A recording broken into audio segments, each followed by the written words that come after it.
And welcome in Out of Bounds here on 1037 The Buzz. Appreciate everybody listening in on this beautiful day here in the great state of Arkansas. John Nabors, Joe Franklin, broadcasting live from the Hogs Meat Market Studios with you today. And thank you, as always, for making us a part of your afternoon this afternoon. It is a fun-filled Trash Talk Thursday today, folks. And we want to hear from you and get in on the conversations. Very simple to do. You can call or text in at 501-661-1037. And get after us in the Asher Record Live fan feedback after me on Twitter at BuzzJohnNeighbors. And today, of course, we're going to have Tyler Spoon joining us, just like he does every Thursday, thanks to First Horizon Bank. He'll be joining us to talk a little bit about Razorback baseball this upcoming weekend. I know Kendall Rogers went on the zone earlier, but I said I scheduled him first, so he's going to come on for us for a little bit. In the 2 o'clock hour, have some Razorback baseball tickets to give away. NFL schedule has not been fully released, but due to some leaks and whatnot, we got an idea of where some of the games are going to be happening and going to be taking place. So I know that's exciting. In fact, I know that once it's fully released, we'll know. But I still believe there's something. The NFL does a great job of like building the hype to this, where it's almost like they're leaking it out on purpose. Like that, I feel like there's just these purposeful leaks of just little teases here and there, and then boom, here comes the full thing. It gives that vibe. Well, they realized over the past couple of years that leaks happen, and so they kind of changed it up this year where they've tied it into some of the shows where they do announce some of the games and just make a really big deal of it. The full schedule, of course, is, what everybody looks forward to, but just releasing a little bit at a time, the international games, the Sunday night schedule, the Monday night schedule, and then you kind of have to fill in the gaps from there. So they've definitely taken advantage of linking with other shows and really just getting the word out there and just marketing the way that they always do. Yeah, I'm not mad at them for it because, there's a lot of things that happen in the NFL that are people get excited about, like the NFL draft, of course, and the NFL draft combine, the NFL season, preseason, all those things. So it's like, hey, listen, people are excited about, so let's hype it up. Let's get it going to where even the schedule release is going to be a big event and getting people talking about it leading up to it. Because I think it'd be one thing just where it was like, all right, this was the day, and then it happens, and then it's done. But having it to where it comes a little bit more and more and more each and every day throughout the week, again, just builds the tension, builds the hype, builds the excitement surrounding it too. So, but yeah, we already have a few games that have been listed, some teams that will be debuting against certain other teams that'll be happening. And because we know who everybody's playing, just don't know the dates of them just yet, and who's going to be on Thursday night football or Monday night football or Sunday night football or whatever it is. So it'll be exciting to see how all that plays out and some of the games that'll be there in the mix, because, the NFL is not only great at building the hype for the schedule, but also making sure that they get the highlighted big-time matchups in the right spots on the right days. And there's a method to the madness when it comes to all the scheduling, too. How about the Lions getting in there this year? Because the Lions ended the season strong, and their offense was really good all season. Now, their defense got better as the season went along, but the game that everybody looks forward to, opening game, Thursday night, Super Bowl champs, whoever they're hosting. And this year, the Chiefs are hosting the Lions. How about that? We talk about franchises that have struggled in their time, and we know the Lions have been a franchise that has definitely had their struggles. But if that doesn't just go to show you how much there's at least some respect and credibility now for the Lions, it's like, hey, the NFL is like, yeah, we're just not pushing you off to the side. You're facing off against the defending Super Bowl champs in week one. Like that, to me, if I was a Lions fan, not that it matters, but like, to me, it's like, okay, get a little respect now. All right. Now we can get where we're taking on the Super Bowl champs in the first week. Finally, we get a little bit of credit to our name and to our franchise. Just missed out on the playoffs. They handled their business, but they knew going into that last game, which was the Sunday night game, last game of the NFL regular season, they didn't have a chance of making the playoffs. So everybody thought they were going to lay down playing against the Packers, but that's a division rival. They still went out, won the game, and they ended the season strong. So they did everything that they could in their power to try to make the playoffs, even though they knew at that point they couldn't make it. So they came up a little bit short, and I'm sure they were looking back over their season saying, if something went different in one or two of these other games, then this is where we would have been. And so now that's going to be a goal that they can win the division, get to the playoffs. Now with Aaron Rodgers out of the division seems to be up for grabs. I was just about to say, now that Aaron Rodgers isn't there, I don't want to sit here and play the game until we get closer to the NFL season. But It could be a case where the NFC North might be I don't want to say easy division, but definitely wide open, as you said. And of course, the Vikings was a good team last year, And they won the division. and they so won the let's division. mention that. Yeah, With Aaron Rodgers in the division, the Vikings won it. Right. But now that Aaron Rodgers is out of it, and it's like those other three teams with the Bears and the Lions and, of course, the Packers, it's kind of like, all right, is anybody going to go up and contend against the Vikings for that division, or is it just going to be three average teams that are sitting around waiting on it? But I think with the Lions and what they saw last year, they have expectations to take that next step, and I think Dan Campbell's doing a really great job, and I think that division is going to be really fascinating to see how it all plays out. And I'm actually, again, rooting for the Lions. Us poverty franchises in the NFL have to stick together. Like the Jets, the Lions, the Browns. Like we got to stick together, and we root for each other from afar. But still, it's going to be interesting to see how the Lions take steps forward. In fact, that's kind of the thing with a lot of those teams that even from last year that were just this close, to kind of breaking through, or even whether it's making the playoffs or whatever it is. Are they going to make those changes and those adjustments to take that next step forward? And I think the Lions for sure will be that team that is going to fascinate a lot of people, saying, hey, it's just the year that they can finally take that step forward, get better than what they were last season, and make it into the playoffs, especially now that you have a team in the Packers where it's not saying they won't be good, but it seems like it's a little bit more feasible going up in that division where the Vikings are really the only team that seems head and shoulders better than everybody else right now, too. And speaking of easier, as you mentioned with the division, maybe it may seem from the outside a bit easier with the NFC North. The NFC altogether, the AFC is loaded. And so there are going to be some good teams left out of the playoff race in the AFC. So on the NFC side, there are certain teams that you look to emerge, like Cowboys, 49ers, Eagles. Those are ones that you expect to be at the top. But there's plenty for other teams out there to emerge because it's not loaded like the AFC. So all teams in the NFC have to be feeling good about they could be one of those teams to break through and make the playoffs this year. And speaking of the loaded AFC, at least, again, I get to talk about the Jets, and actually is relevant now, but the Jets will open up their season against the Buffalo Bills. So a division rival, which we know the Bills have been a great team and have really done awesome things there in the AFC East. And, Josh Allen, how great he is. But the game's going to be happening at MetLife Stadium on Monday Night Football. And it was announced today on Good Morning America. But I think that it's also a really cool thing, not only to have that type of game, it being in MetLife, but since it's also on September 11th, and we know the significance of that day and also the relevance that it has to the city of New York. That's where they're going to be honoring the people that were involved as far as the victims and everybody that came across this attack. So it's going to be a very emotionally charged, electric night for many different reasons. But the fact that it's Aaron Rodgers now with the Jets, it's a division rival, it's the Bills, like everything is going to make that game really exciting and for it to be Monday Night Football. Like the NFL, I feel like maybe I'm selfish, but they got that one right. That one's going to be a really cool game, not only to watch if you're a Jets fan or a Bills fan, but just to watch in general if you're an NFL fan too. Robert Kraft also announced that the Patriots are going to honor Tom Brady in their home opener. So that's something that the Patriots fans will look forward to, seeing him return after his retirement. And now they get a chance to celebrate him. How about that? So it's that's the right thing to do. It's not like it's surprising or anything. It's the right thing to do.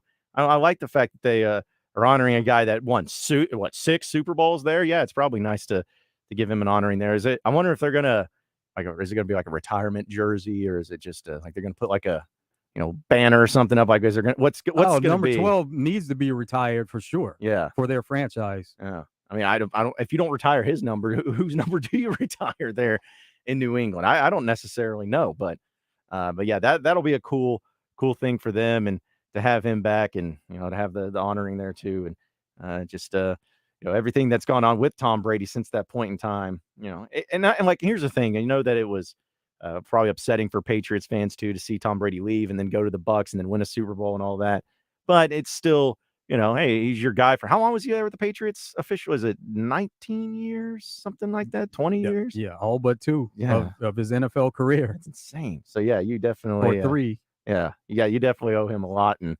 that'll be a cool deal too. So that's pretty much it though, as far as the major leagues. Has there been any other games? Because I was looking at it to see if there's any other ones. I didn't check them out. I know we got the international games already Those are the ones released. that have been officially out there. But Okay. then, of course, if you scour online, you can Mhm. check out some of the leaks that are out. Yeah. I just wonder, like, who, I'm not hating on them, but just who gets the leaks? Like, who's leaking this stuff? Is it the franchises? Is it the NFL? Or I mean, I know the reporters and people involved are the ones that are putting it out there, but just makes me wonder. It's always a source. Yes, sources are saying that these are the games that are going to get played at this time and all of that. So, But like the Packers' entire schedule has been leaked.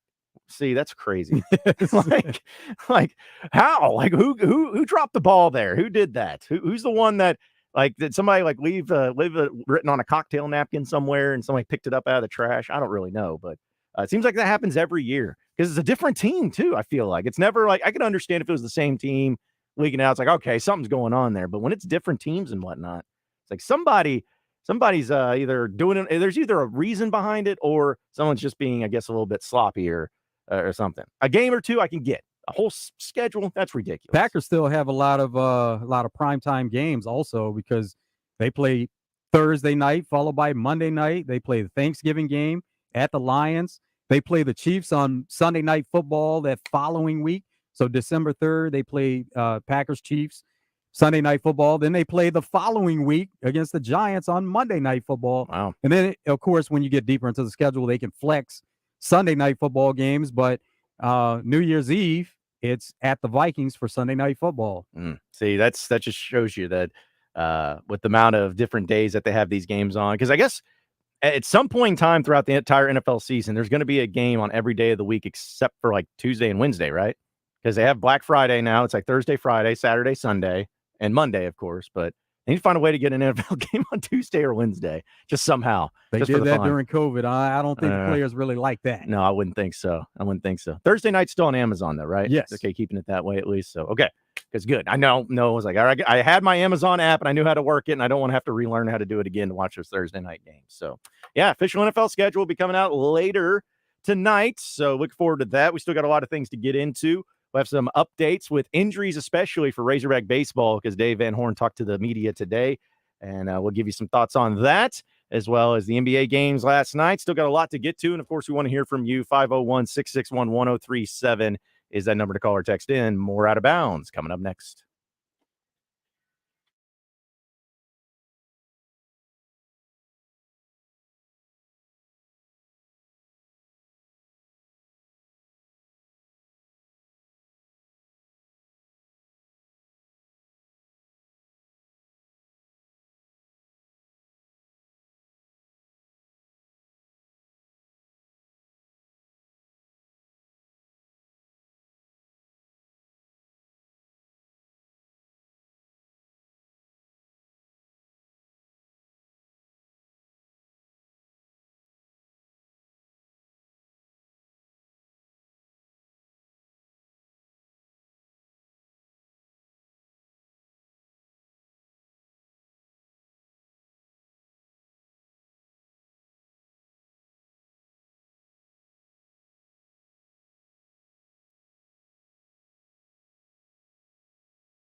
Inventory to choose from.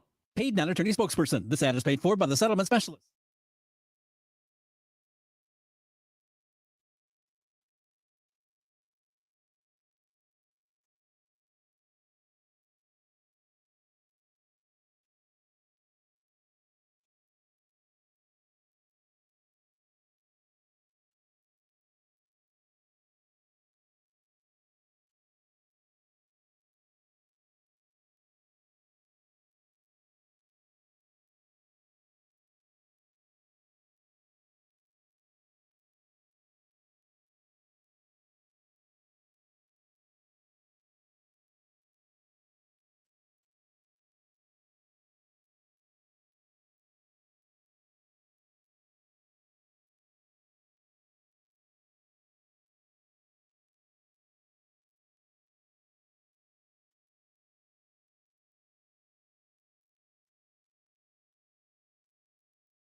It is Out of Bounds here on a Trash Talk Thursday. Appreciate everybody listening in this afternoon, and it is a wet one out there here in Central Arkansas.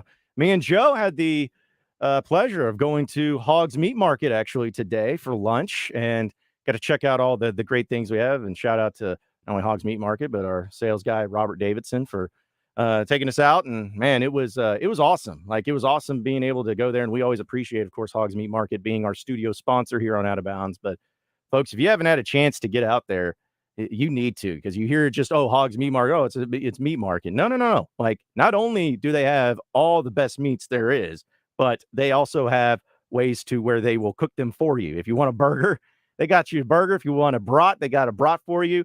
I got me a great wrap today that was just incredible, because I love Italian meats and deli meats, and they gave me a wrap up there too. And so they have it all. They got a cool patio out there that you can check out. They're selling beer now, so if you want to go there and get you a beer to sit down and drink, or even just a case of beer, I mean, it's more than just a meat market. They got a lot going on over there at Hogs. Absolutely. You can get by there and you can get your meats that you want to cook yourself, or you can have lunch, you can have dinner, and they have a really good menu. Everything on the menu is good. And, as you mentioned, they sell beer. They sell it all there. So it's your one-stop shop where you can get it all. That's right. So, steak and ribs people. The steak and ribs, yeah, because we know them as the steak people, as we always play on our show, but they're expanding like rapidly. So they're steak and rib people. So no matter if you're going for the cow or going for the pig, they got you. And for those of you that are in the area, be sure to stop over at 3901 John F. Kennedy Boulevard right there in North Little Rock. I promise you won't be disappointed, because it is awesome. They have monthly specials, daily specials. They have breakfast that they even serve. And they also have great deals right now on ground beef. So if you're looking for some cheap ground beef that's of the highest quality, Hogs Meat Market's the place to go. They do catering too. I mean, like I said, it's just incredible every time we go out there, seeing how much more that they have going on than just meats. Like they got it all. So it's really cool to be out there. But only thing I wasn't is, man, as soon as we left, that rain, like because they got a big parking lot, so it's not like, we had to park far away or anything, but man, just as soon as I walked out the door, just to get to my truck, luckily I had my Buzz rain jacket, because I got soaked. So it was, for a while there, it's just pouring down rain, and looks like it's subsided a little bit, little raindrops still coming out. Yeah, but nothing like what it was, though. my goodness. Yeah. Not even close. And then driving down the road, seeing some of the flooding that was coming up and on the roads and everything, just showed you how fast it went. So, but yeah, it was still a good time there at Hogs Meat Market, and really appreciate them being part of our studio sponsorship here on Out of Bounds. We talk a lot about the NFL schedule being released tonight, and also had some NBA action happening last night too, still going on with the playoffs, like the 2-game action each and every night. And last night had a couple teams that were down 3-1 in the series make it a 3-2 series. So still no series has officially ended just yet, at least between these two different games. But the Knicks were able to come back and beat the Heat, get it in 112-103 there in New York. So nice little bounce back for them. And I'll admit you, I was watching it. As soon as that game started, where the Knicks only had 14 points in the first quarter, I was like, "Oh goodness, is this really how it's going to go? Is this how it's going to end for the Knicks?" But hey, they stormed back, had a big time second quarter, closed out the first half really nicely, and ended up getting a big win to try to come back from 3-1. So good performance out of the Knicks last night. Yeah, now they got to make the trip back to Miami, and it's one game at a time for them. They're down 3-2, and they know what they have to do. To win the series, they need to win the next 2 games, and the Heat only need to win 1, but now it's time to go steal one on the road if you're capable of doing that. If they put it together like they did last night, then they'll be fine, but it's just a matter of being consistent, and that's something that hasn't happened for them in the series. Did I see something, and I don't know, maybe it was just something was wrong, because I know I read it on Twitter, so it has to be correct, but did I hear that it said that this has happened 13 times in NBA playoff history where teams come back from 3-1? Like, that seems too many. Like, that's too many. Yeah, 13. Has it been 13? 13 out of like hundreds. Well, yeah, still, but just because, 3-1 show, like, you winning 3 straight games, is so difficult no matter the sport, and especially in the playoffs. That's why, again, I mean, I get it that there's a lot of playoff games and everything, but just knowing that, it's happened that many times, I guess I thought it was more of a rarer occurrence than what it actually is. It's still rare, but yeah, it is. I mean, that's a small percentage of how many times, series have been at 3-1, and the team that was up 3-1 went on to win. So it is a small percentage. Yeah, I guess it just shows you that I thought when, of course, the Warriors had it done, and then the Cavs had it done, and that was in the same season. yeah, I thought that was like the only 2 times it ever happened. So still nobody's ever come back from 3-0, but 3-1 has happened. I guess that's also to where if you are a fan of one of these teams, or if you're even a player on these teams, like, hey, it's not impossible. It's not something that's just, crazy. It's something that can happen and has happened pretty recently a few times. So, coming back from 3-1 is not the no end all be all. It's like impossible. You can do it. And so I know that the Knicks are definitely going to try their hand at that. And the Heat, they're not going to go away easy either. They're going to have something to say about it. But the other game, of course, the one people have been really excited about each and every game that they take the floor, has, of course, been the Golden State Warriors and the Lakers. And last night, Golden State got a little bit closer, as they're now only down 3-2 in their series. They win 121-106 as they take care of business in that one. And just had some great overall performances. Draymond Green really stepped up. He had 20 points in that game, as well as 10 rebounds, 4 assists, 2 steals, and 1 block. He had a really nice game. Andrew Wiggins, also big time, 25 points out of him. And then, of course, Steph Curry comes in with 27 points.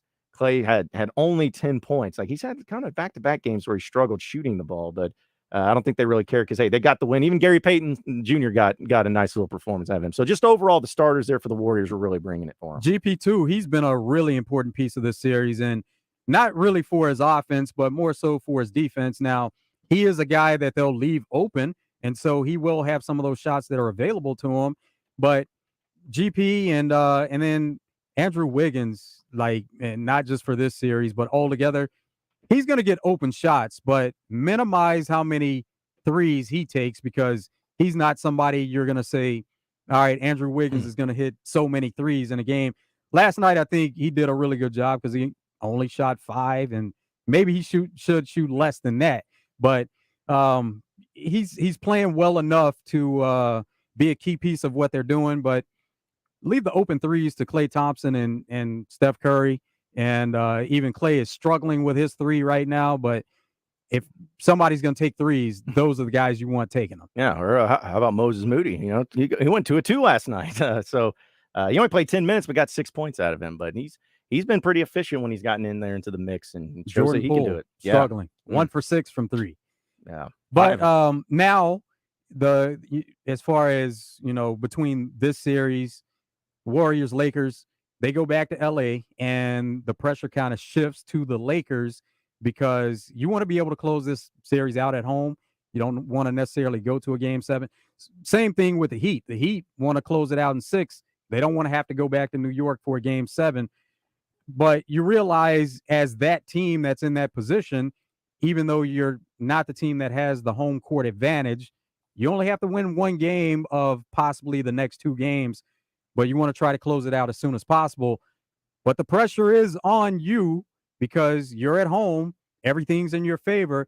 And you know that if you don't get through this game 6, now you have to go back on the road for game 7, not where you want to be. Anything happens in a game 7, you want to be able to close it out if you're the Lakers and the Heat. Yeah, because that really turns the pressure up to a whole new level if you don't take care of business in game 6. So you got to win it in 6 if you're the Lakers. Because not to say it's impossible, but I just wouldn't like their chances in a game 7 and in the Chase Center, knowing that all the momentum has shifted over to Golden State winning 2 straight. I just wouldn't bet on the Lakers in that one. Anthony Davis had a head injury in last night's game. They said that looks like he did not suffer a concussion, which that would have ruled him out for game 6. So he should be good to go for game 6. But it probably was out of hand at the time that he went out anyway. And the Warriors were going to go on to win, but left the game with a head injury, and he seems to be doing okay and recovering from it. And I hate even, speculating about it, but just watching it and when it happened, and I'm not a doctor or anything, but I was like, that was immediately what I thought happened because it looked woozy, just the way it was going. It looked like it was a concussion, but, hey, they got doctors there, so they know a lot more about it than me. That was, I guess, the scary thing for everybody involved, but especially for the Lakers and especially for Anthony Davis, because you mentioned, not being able to play in the next game would be crucial for them, and knowing how successful they are when Anthony Davis is not only playing, but playing well. He's a difference maker for sure. Let's go to the phone lines. Brent is in North Little Rock. What's up, Brent? What's up, guys? How are we today? Oh, doing good, Brent. Yeah. Good to hear from you. Yeah, good. It's been a while, man. I don't typically get called. Been at work, and so I listen to it a lot, but I don't get a chance to call very often, as much as I used to. But I want to talk about this Trash Talk Thursday. What the hell the NFL is doing putting my Raiders Chiefs on Christmas Day so we can get our brains stumped in again. I'm so tired of being the little brother to the Kansas City Chiefs now, but I guess I can say that everybody kind of that they take their aggression out on everybody now. But it just sucks that my team's going to be in the spotlight again on Christmas Day. The only good thing about it, Joe, is at least it's not in Vegas this year, and we won't see 90% Chiefs fans on Christmas Day in Las Vegas. It's in Arrowhead, so that makes things a little bit better. But man, I'm fed up, dude. I look at the roster and I thought pre-draft. I'm sitting here thinking we're not bad enough that we can get the number 1 draft pick and get Caleb Williams. But then after post-draft, I'm not sure we get much better to erase that train of thought. So I'm sitting here thinking, man, it's going to be a long freaking season. Well, that's the thing about it, Brent. They still want to go win games if possible and maximize that roster that they have in place right now. But some franchises, they do look towards the future and thinking how certain things can line up if some of those really good quarterbacks are available. Yeah, it's just unfortunate. We got Devontae Adams. I feel like he's still kind of in the prime of his career, and we're going to waste it. And, our offense is going to be good. Don't get me wrong. Our offense is going to be just fine. But then again, when you got Max Crosby, I don't know if John's probably seen it, familiar with that team on Twitter. You got that Lamborghini parked underneath an awning of an old beat-up, decrepit house. That's Max Crosby on our defense. So it's just sad. Yeah, but, he's really good, Brent. At least your Steelers are coming to Vegas this year, so that'll be a good game. Yeah, you know what? What we've heard as far as games that are played in Vegas, like they jack up the prices for, depending on what team it is. But yeah, they jack up those prices pretty good, and so people like to make those trips to go see their team, and they can make a vacation of it by going to Vegas, but not a cheap ticket to get at times. No, it's not, man. In fact, 2 years ago, I went out and toured Allegiant. Just it was January. We were out there for the AFC Championship game weekend. It's the kind of thing we always do every January. We went out there and toured the stadium because I can't afford to go watch a game right now. And if I want to go watch a Raiders game, like I've got to go to Kansas City, to go to Tennessee. And stuff like it. It's really unfortunate, but it is it's a tourist destination for sure, man. But hopefully the product on the field can get a little bit better to match the high ticket price of that. But I just wanted to shout at y'all for a little bit, tell you how you keep up the good work. You're doing a great job. Have a good, I know it's not our weekend, but tell your moms and your wives Happy Mother's Day. They'll be careful. All right. Appreciate it. Thanks Take for care, calling, Brent. Yeah, appreciate that. Yeah, I was actually was going to mention about Mother's Day because I'm actually off tomorrow, so I guess my weekend will start a little bit early. But yeah, so Mother's Day, it's a very important day. So make sure you don't forget it out there for everybody. I don't care if it's just giving a phone call or a text message or going all out and having a big old party. Just make sure your mother feels appreciated on her Mother's Day because it's a very important day. Yeah, you want to make sure your mom feels appreciated, but show appreciation for all the mothers out there and let them know how valuable they are, how important they are, and everything they mean to bringing life to everybody. That's right. Because we wouldn't be here without them. So that's 100% true. But it's kind of funny because at least with my mom and dad, because it's weird. Mother's Day is around my dad's birthday, and my mom's birthday is around Father's Day. So it's like always kind of like it's nice that I've been able to now get the hang of it and know when it's coming and all that. But man, it was celebrate them both. Yeah, it would throw me off a little bit sometimes too, because I'm like, okay, because sometimes my mom's birthday falls on Father's Day. It's like, oh, now here's a conundrum here. Like, what do we do? But of course, they're both like, we don't care. But they kind of do a little bit. So you got to make sure that they it's the both get celebrated always. Yeah. So it's got to make sure that it's celebrated and that they're appreciated and.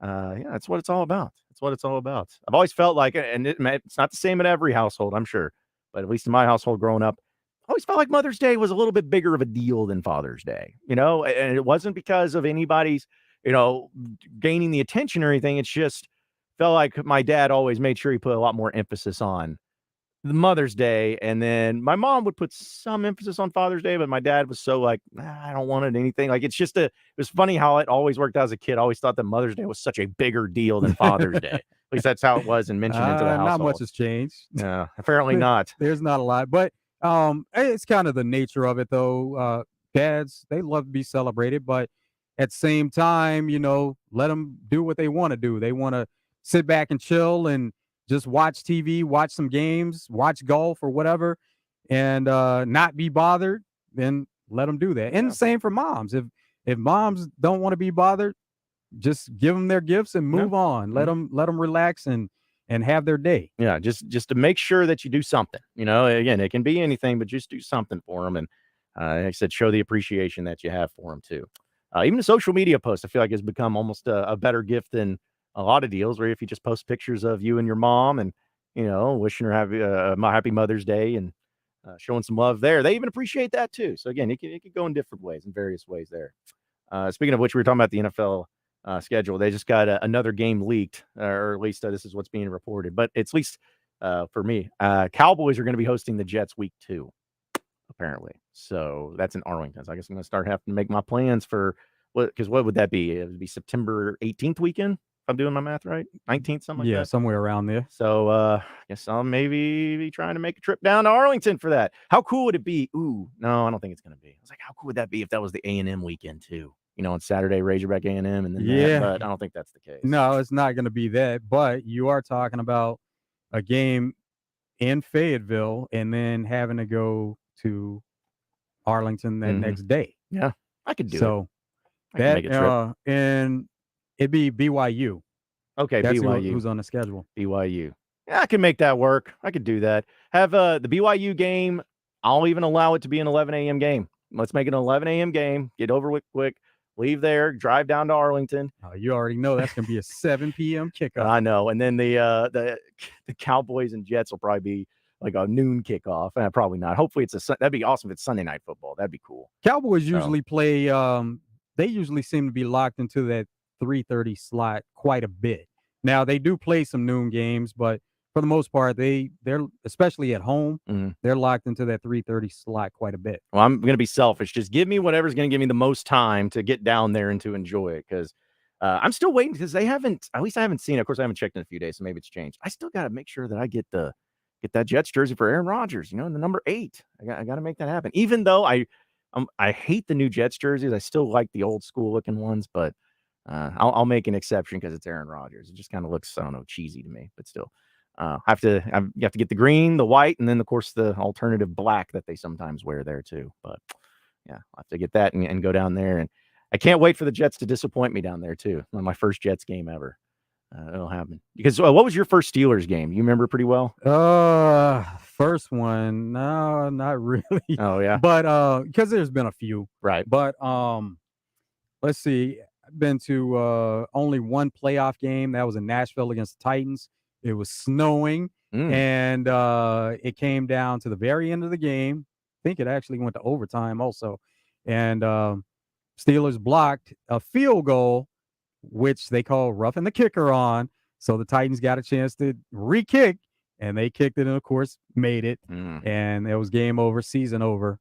That's brutal. That's brutal. How do you – okay, so I guess but I thought – I feel like – if you block the kick, but you get called for roughing the kicker, I feel like that's a pretty hard thing to do because, once you hit it, it's like live ball, right? You can tackle anybody you want as soon as it's blocked. But yeah, well, they say, even if it doesn't work the same, I guess, like on a pass interference, like if you tip the ball at the line of scrimmage, but you bump the receiver, then pass interference is thrown out. But yeah, if you block the kick, but you still run into the kicker, it's a penalty. Oh, that's a shame. That's a shame, especially on that day, too. But we got a lot more to talk about here on Out of Bounds, folks.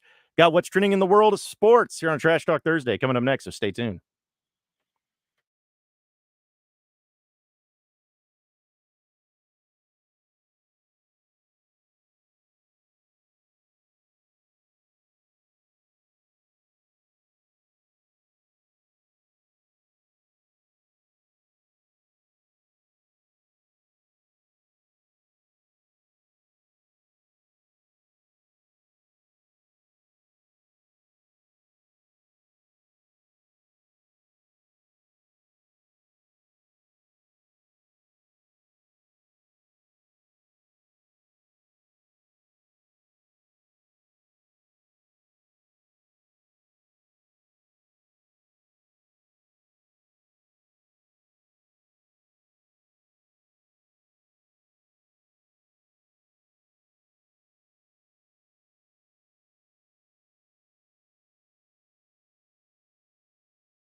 If you're shopping for a vehicle, you want to get to Guadney Chevrolet. Guadney has best deals in the market.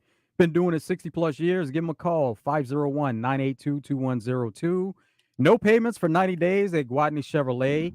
And you can get 1.9% APR. It's available on Equinox, Blazer, Trailblazer, Traverse, Silverado, Turbo Max. So plenty of vehicles to choose from there. Make the trip to the Gregory Street exit in Jacksonville. Shop them online, GuadneyChevrolet.com. You can see all the deals, the cash allowances, the rebates, even appraise a vehicle. See just how much it's worth. They're giving thousands over book value, whether you trade that vehicle in or you sell it to Guadney Chevrolet. Guadney is always actively buying vehicles, so you get a great deal on the vehicle that you trade in or sell. See the entire inventory of new and pre-owned vehicles on GuadneyChevrolet.com. Get a deal started before making the trip to the Gregory Street exit in Jacksonville on GuadneyChevrolet.com. It's Guadney Chevrolet, Arkansas's #1 Chevy dealer. Guadney Chevrolet, GuadneyChevrolet.com. It is a Trash Talk Thursday here on Out of Bounds, and I want to remind everybody, too, we are still continuing on our video stream on our social media. So if you want to see our pretty faces, be sure to go to 1037 The Buzz on Facebook, on Twitter, and on YouTube, and you'll be able to check it out there, and hopefully by next week we'll have all the shows being able to stream live and make it all possible.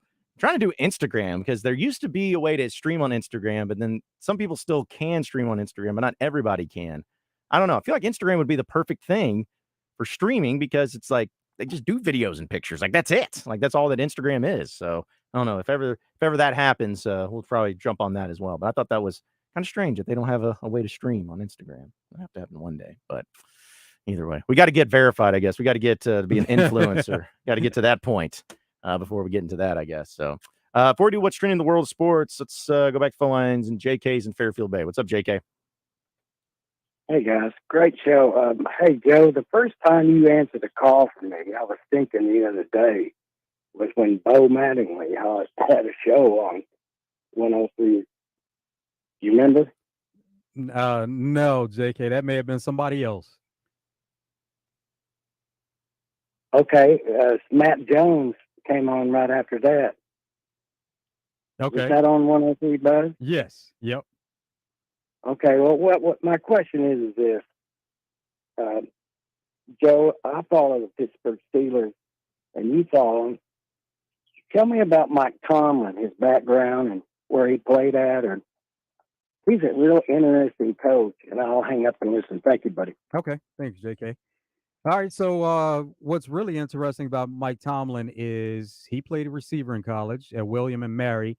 He even came through here and was on Arkansas State's coaching staff at one time. So his background is in offense. So on the offensive side of the ball, but where he really made his waves in the NFL was on the defensive side of the ball. He was on that Bucs defensive staff that won the Super Bowl against the Raiders. And then he went on to become the Vikings defensive coordinator for one season.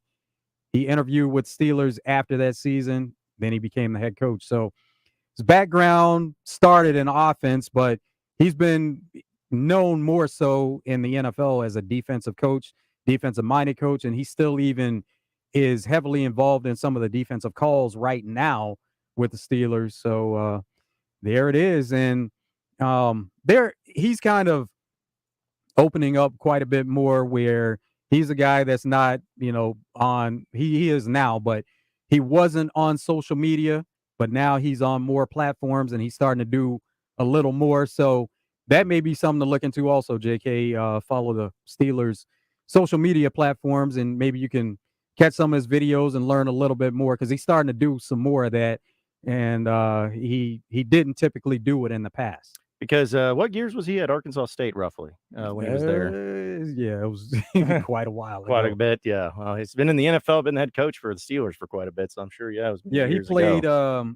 He played at William and Mary in the early 90s. And so he would have been, going into coaching shortly after that.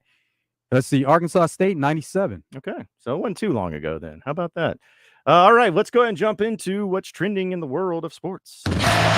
What's trending in the world of sports is sponsored by Arkansas-based West Rock Coffee. Join West Rock Coffee and their 1.5 million coffee farmers around the globe as they fuel Arkansas with great tasting coffee, tea, and water delivered directly to your business. Contact them at westrockcoffee.com or 833-886-JAVA today.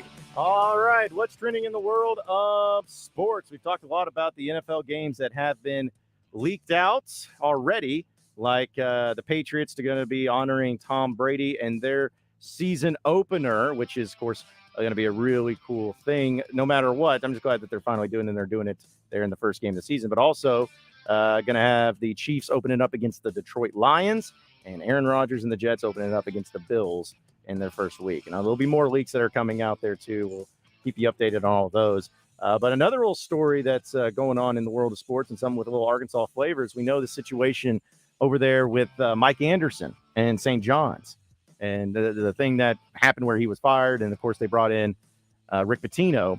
Well, it was a very unjust thing that was done to Mike Anderson, and he was going to, of course, sued because they didn't pay him for his full contract. They said that they fired him with cause. It was kind of a nasty thing. But either way, according to ESPN, Mike Anderson is seeking $45.6 million from St. John's as part of his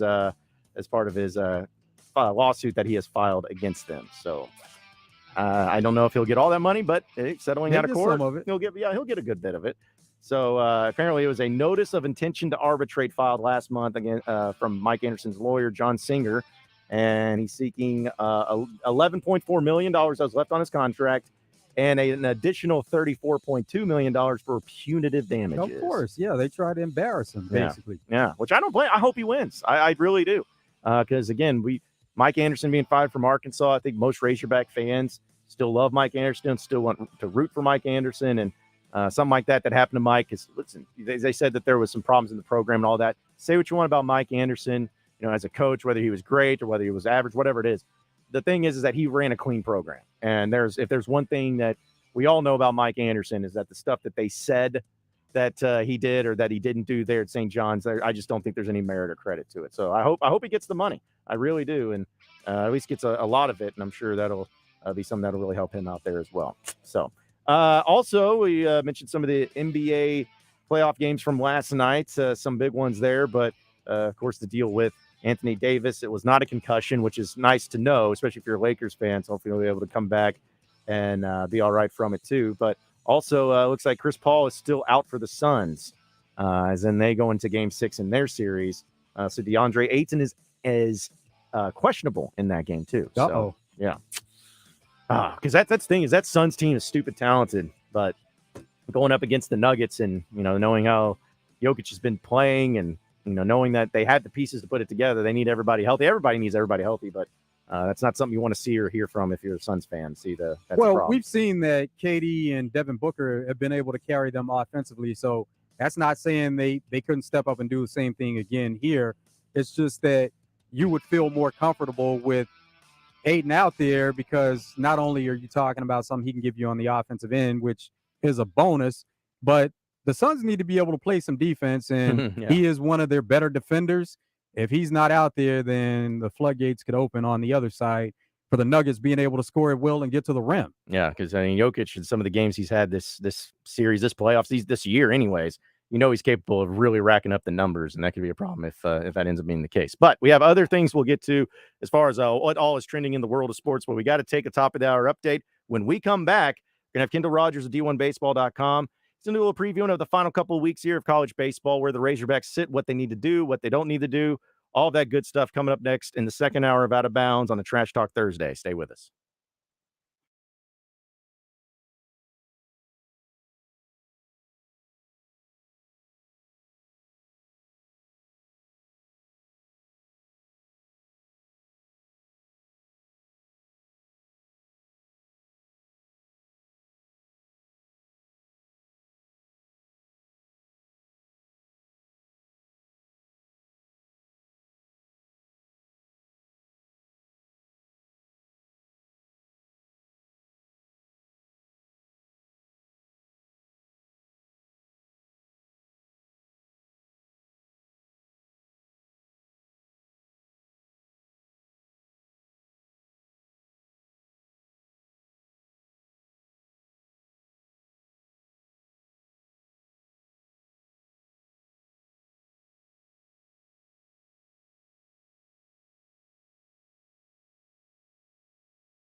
1 hour down, 2 hours to go. Appreciate everybody listening in on this beautiful day here in the great state of Arkansas. John Nabors, Joe Franklin, broadcasting live from the Hogsmeade Market Studios with you today. And thank you, as always, for making us a part of your afternoon this afternoon. It's been a great Trash Talk Thursday, which we'll talk a little bit about that with Jimbo Fisher. I feel like he's always involved with Trash Talk, especially when it's him talking trash when he has no room to talk. So we'll have some fun with that, I'm sure, in this hour, too. We'll have some Razorback baseball tickets to give away this weekend because we know they are taking on South Carolina in a big series, which should be one that's very entertaining in Baum-Walker. Hopefully the weather holds out, and hopefully it's good because I know the softball SEC tournament that's been going on up there in Fayetteville has had some delays here and there, but they're going to find a way to play these 3 games, and we know it's a big one for both of these teams as Arkansas is in a great position right now, leading the SEC West by a half a game over LSU, tied for the lead against Vanderbilt. And these are going to be 2 really tough teams that they face because guess what? They get South Carolina and Vanderbilt back-to-back weeks, one being at home and one being on the road. So should be highly entertaining to see how it all goes down. So let's talk more college baseball as well as Razorback baseball and where they're at as we go to the Jones and Sun Diamond and Bridal Fine Jewelry Hotline. Welcome in Kendall Rogers of D1Baseball.com. And Kendall, as always, we appreciate you joining us. How you doing this afternoon, man? I'm doing well. How about yourself? Well, we're doing great. Razorback baseball is doing really good right now, so we're feeling it. We're kind of happy that we won't have to, at least at this point in time, travel too far to be able to experience the postseason. So let's just start there. We talked to you earlier in the year, and we were talking about Arkansas and what they've done and where they're at. But seeing where they're at now with all the injuries, finding ways to win, just how do you really summarize the season so far for Arkansas and the job that Dave Van Horn's done? Yeah, I feel like I've said this a million times every single year, but I feel like every other season I'm kind of like, hey, this is the best job he's done. This is the best job he's done, and honestly and truly, this year is probably the best job he's done. I think when you look at the team overall, I think we all thought this would be a really good team coming the year, but as you told me, you lose Jackson Wiggins, you lose Cody Frank, you'd have a couple of your, arguably your best 2 position players out for, a few weeks, and still just continue to win at an incredibly high level on a really tough SEC. I probably wouldn't have taken that bet, but, you guys have Dave Van Horn. I think, the job that he's done this year and the rest of that staff has done, give him credit too, has been incredible. And so it's just one of those things where, it's kind of funny. I was talking to, Jay Johnson during the off season, and, he's in a place like LSU, and he's like, man, like Arkansas is the model. Like when you look at how consistent they are every single season, like they are the model in this league now. And this year is just another example of that. Kendall, has Arkansas done enough so far this season to be a top 8 seed, or what remaining needs to be done?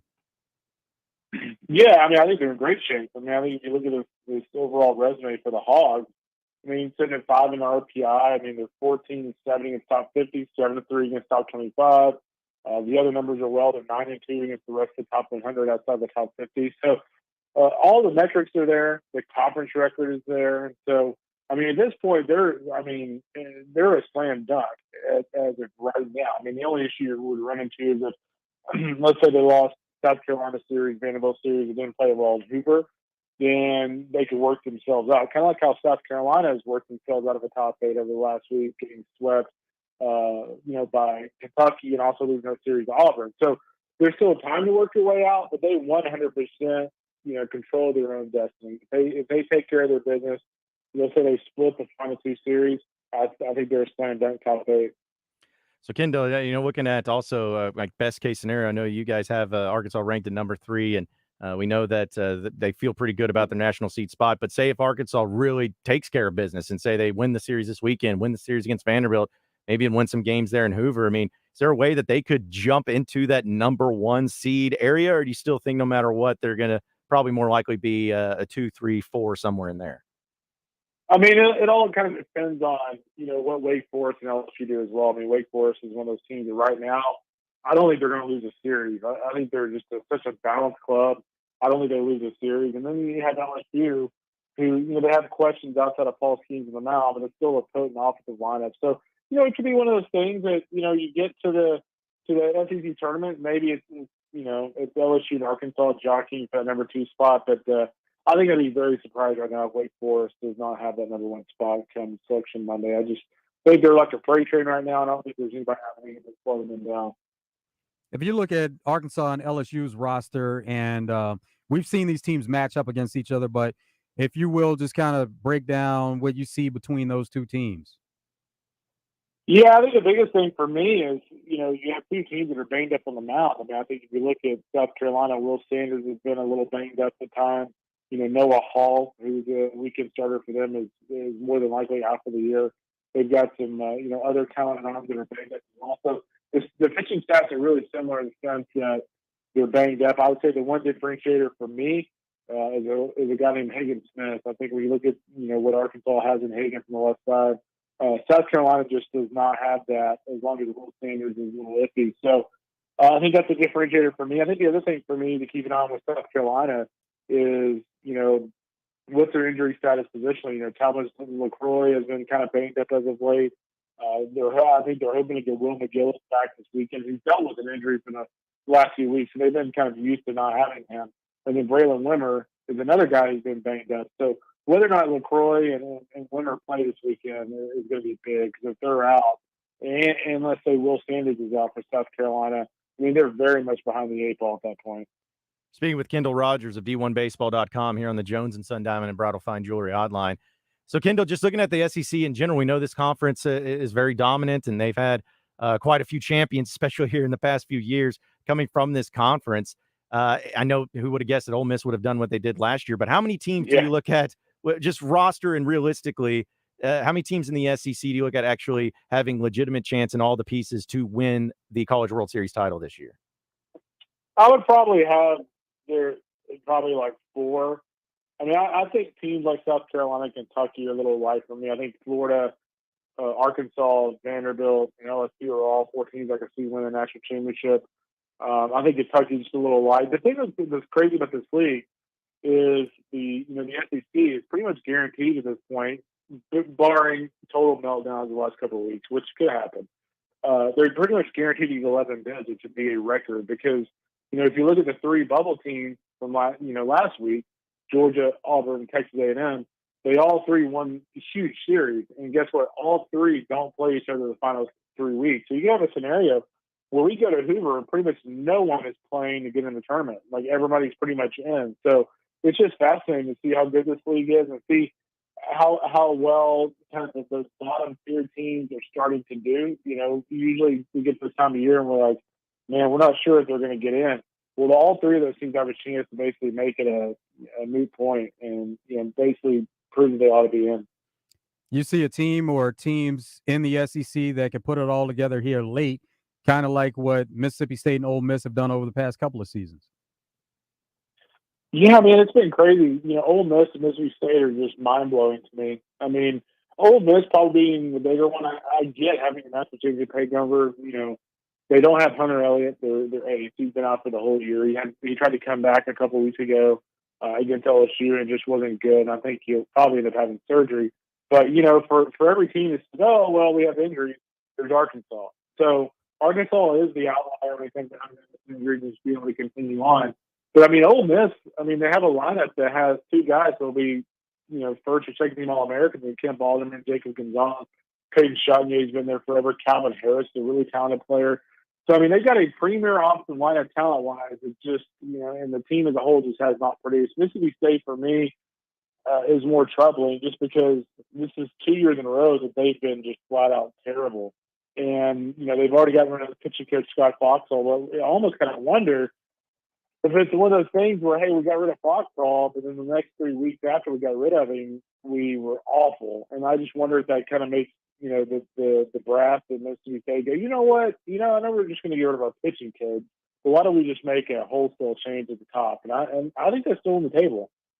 Yeah, you mentioned the injuries with Arkansas, and I'm sure this is something you've talked about and get asked about all the time. But yeah, how are they doing it? We have Peyton Stovall on our show every week, and he's going to be out this weekend, which is unfortunate. But we kind of been talking to him same things. Like, how do you guys keep doing it? And he just says, next man up mentality. But from someone who's not on the team, Kendall, how do they keep doing this? How do they keep winning and having success, even though they have more injuries than you can really shake a stick at? Yeah, I think the biggest thing for me is just like the culture there.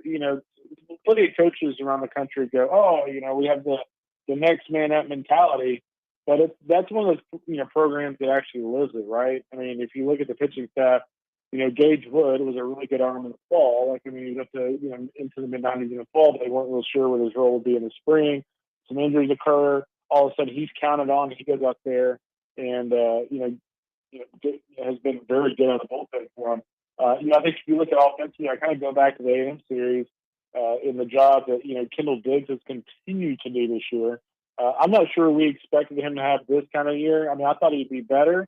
I thought he'd be a really good role player, but he's really turned into a premier overall player. I go back to the A&M series as well. Bill McLaughlin, he was thrown in the mix, and he did a really nice job in that series. So then you have Jace Forfin. I mean, here's a guy who, during his time at Oklahoma, during the time of the state college, they go, man, this guy's killed up. Like, what's going on here? The talent doesn't meet the production, and all of a sudden, the talent is meeting the production. So it's just a matter of, A, guys developing, and B, again, it's just the culture around there is like, hey, like, even when we lose somebody, like, we have no excuse to make. Whereas, there's plenty of other programs in the country right now that have injuries, and they're going, well, we would be a lot better team if we weren't injured. And then you have Arkansas. Well, and I also, it's funny too with Arkansas still being a number 3 team, and LSU's been number 1 for the majority of the year, but with their loss over to Auburn in that series, you have Wake Forest at number 1. I'll be honest, Kendall, I only watch Razorback baseball, sometimes SEC baseball, because to me that's all that matters because I'm that arrogant. But I will ask you though about Wake Forest because I'll be honest, I haven't watched them, haven't paid attention. So what makes them the number 1 team? Like how have they been so good, and why do you guys have them at number 1? Yeah, I mean, the biggest thing with Wake is balance. I mean, we talk about it every year, but, they remind me a lot less arrogant Tennessee from last year. I think when you look at Wake overall, they're offensively, they're 30th in the country in batting average. They're second in the country in home runs per game. I think they're in like the top 30 in doubles per game. Then you look at them on the mound, they're the number 1 ERA in the country. And by the way, this is without an All-American pitcher in Teddy McGraw, who was out for the year with an injury before the season started.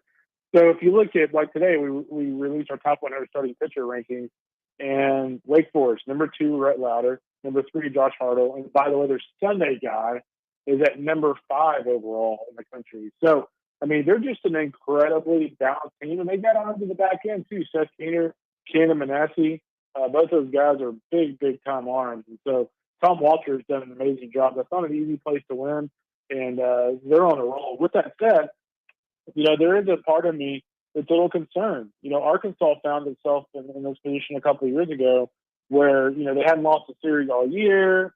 They're rolling. It's like, man, this is the team that's going to win it all. And all of a sudden, kind of like Tennessee last year, NC State gets them on the ropes a little bit, and, they don't handle it the best. And I just wonder about Wake. And they really have not been put to the stress test this year. And I just kind of wonder when they get to a regional, they get to a super, and all of a sudden they get that feeling they haven't had all year, how do they handle it? Because the history would suggest that most teams don't handle it great. Well, Kendall, also, I'm not a baseball purist. I know you're a baseball guy, and there's been a lot of people that have talked about, of course, the pitch clock, how's that going to go? Beginning of the year, it looked like it was crazy, but I'll admit, I kind of love it. I think people are really starting to come around on it. Do you think it's had as big of an impact on the college game as maybe people thought? And do you think that it's actually better for college baseball and just better for the game overall? I love the pitch clock. I mean, I'm with you earlier this year. I'm like, oh, man, this is so stupid. But like now I look at it and it's like, we're not sitting here watching a hitter adjust his wristband and have to adjust his elbow guard for 40 seconds between every single pitch. Now, for the most part, the pitcher's getting back on the rubber. The batter is getting back in the box. And then the other thing I really like is just how quick between innings are. I feel like in baseball, or even in softball, I feel like between innings can just get tiresome and you drag on. And now it just seems like by the time you run to the bathroom, run back out, like the inning has already started. So I actually love the changes, but I'm with you. Earlier this year, I'm kind of like, oh man, I don't know if I like this. Now I think I love it.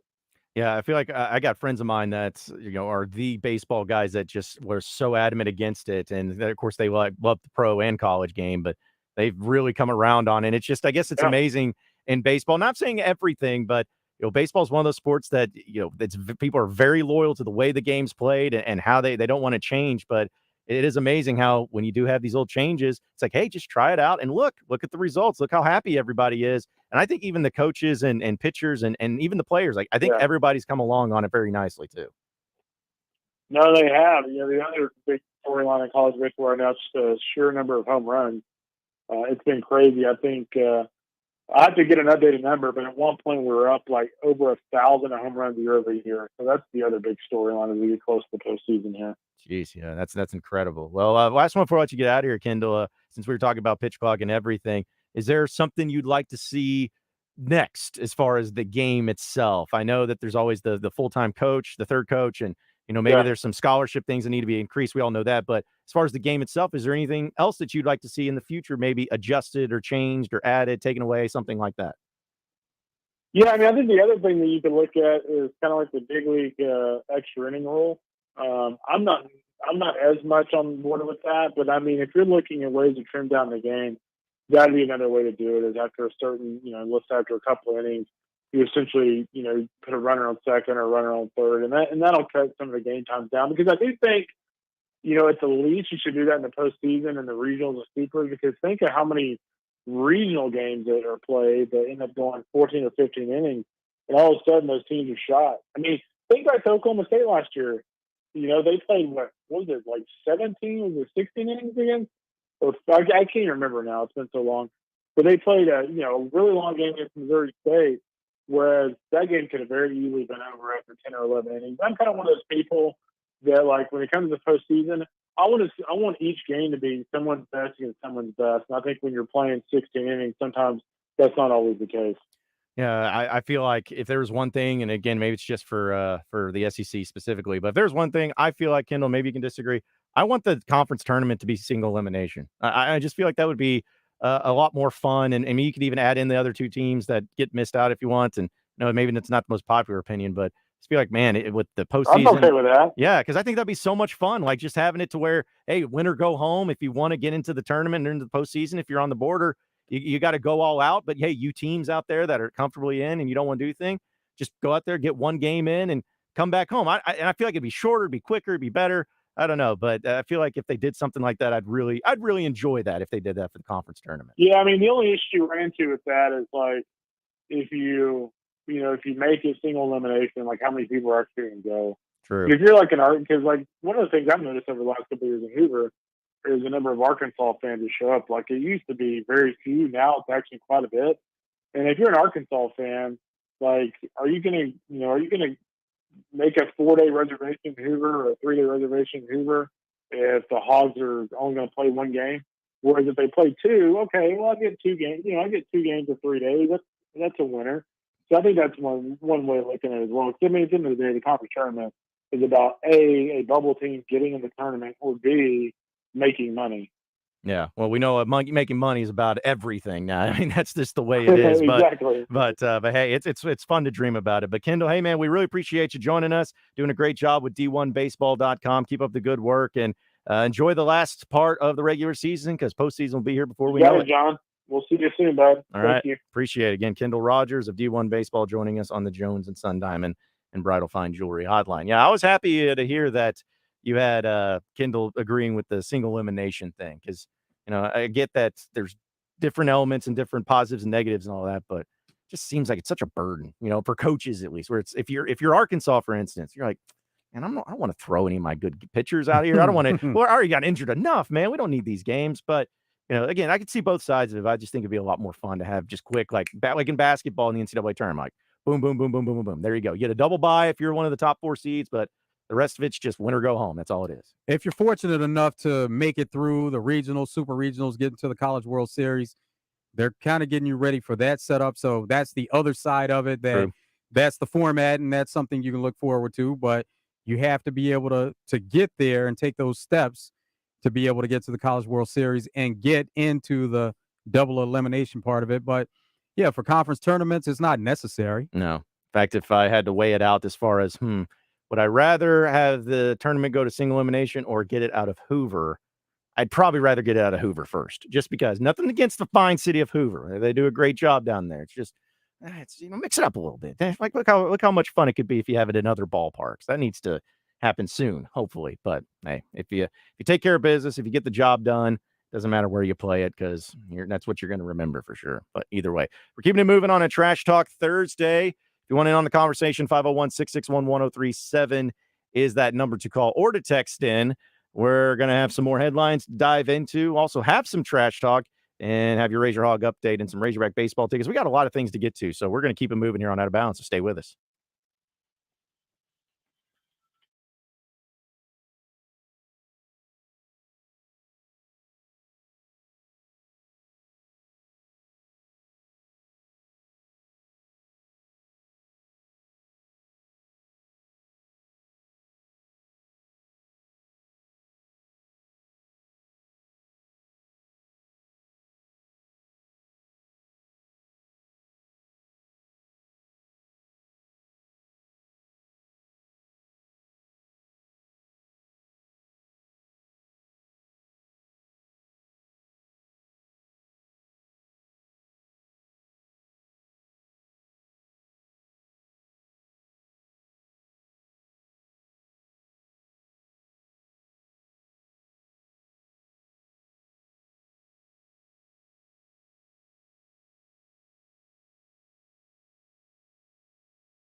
It's a great time to get to Twin Peaks for happy hour, 2 to 7. Later, happy hour, 10 to close.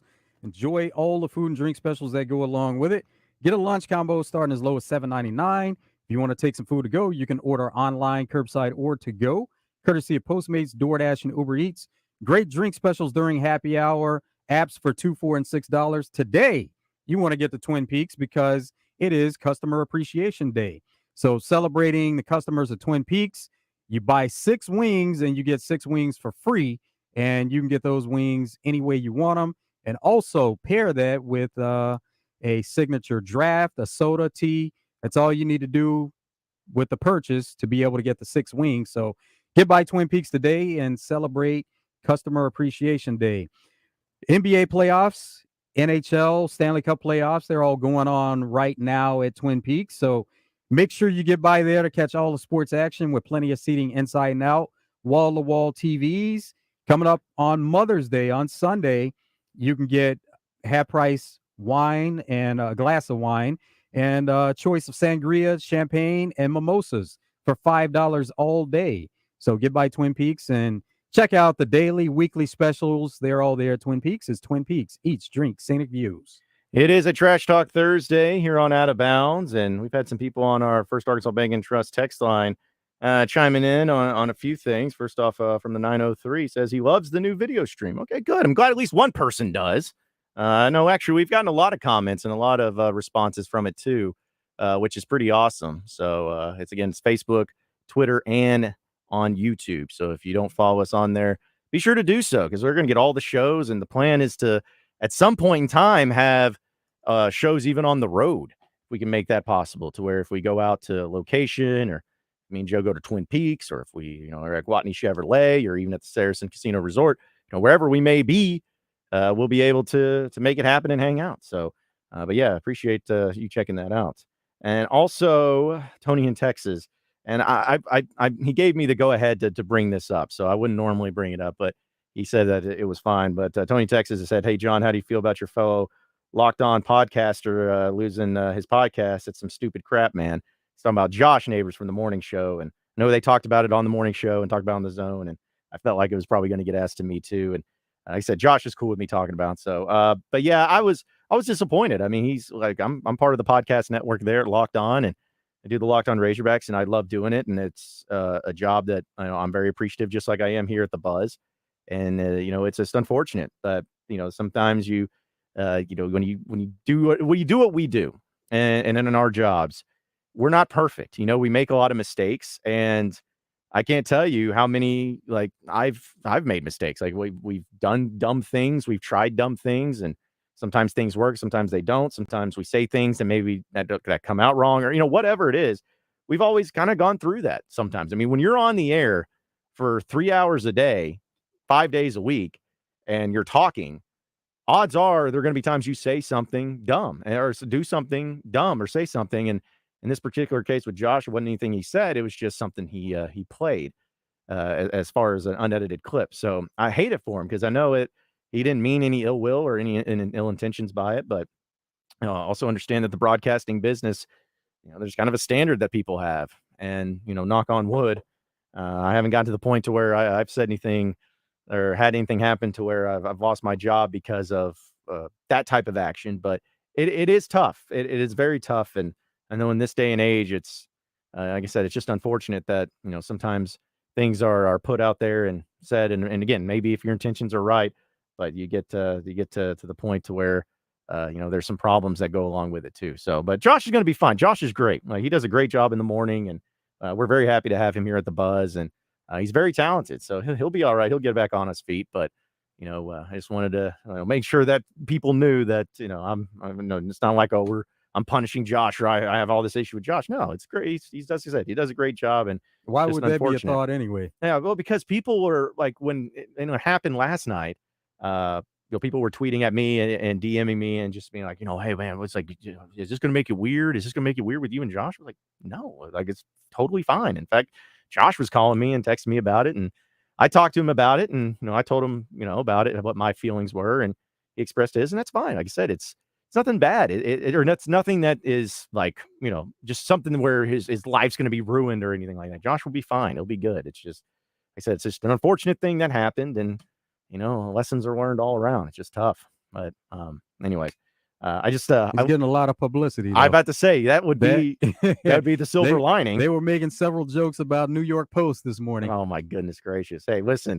if we had a nickel for every time here on 103.7 The Buzz that we had moments as a station to where we went viral across the country, we would be very well off and have a lot of nickels. So, but it's wild to me just in this day and age, and going back to what we talk about with social media, and here we are doing video streaming and all of that, where it's just incredible to me how things just take off. I mean, you're talking about something that happened like in Arkansas late last night, and then here we are today. It's like, oh, you turn on the New York Post, or if you go to these different websites, you're starting to read about it. It's just incredible how this stuff catches on like wildfire and just moves along. So, but yeah, it's like I actually made a joke to Josh. I was like, well, good, because nobody wanted to hear about Big 12 talk anyways. So no, he gets it. He said he's got a good head on his shoulders. He'll be okay. But yeah, that's what I wanted to say, Tony. But I appreciate you reaching out about it. Also, JL says on the Asher Record Live fan feedback, we're talking about the Jets and Cowboys. Says, John, don't worry, you're playing the Cowboys. We will be the disappointment. Two disappointing teams battling for the two biggest disappointment.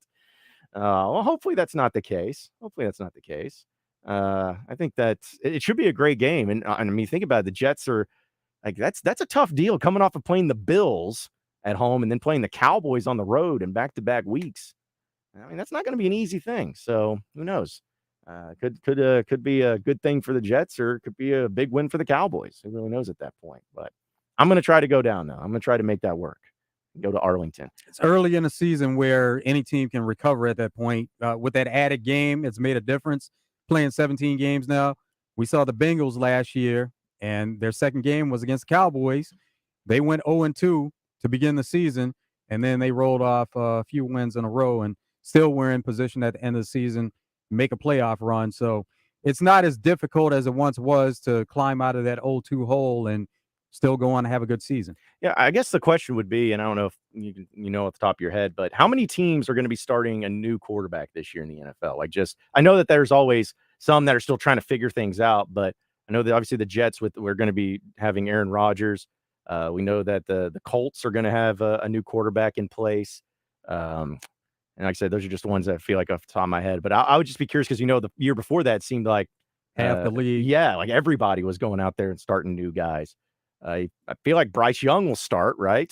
So he'll be a new quarterback that starts. CJ Stroud, kind of the same thing. With Anthony Richardson at the Colts, I guess you would think number 4 overall pick has to start, right? Yeah. In their draft. So you're talking about in that division alone, AFC South, you're looking at possibly having you're going to have a couple of different quarterbacks with the Colts and the Texans. And then, of course, Will Levis was drafted to the Titans, so it's just a matter of time, and don't know if he'll hit the field this season. But at some point, he will get on the field. So you're talking about 3 franchises there in the same division, along with Trevor Lawrence, who's a young quarterback.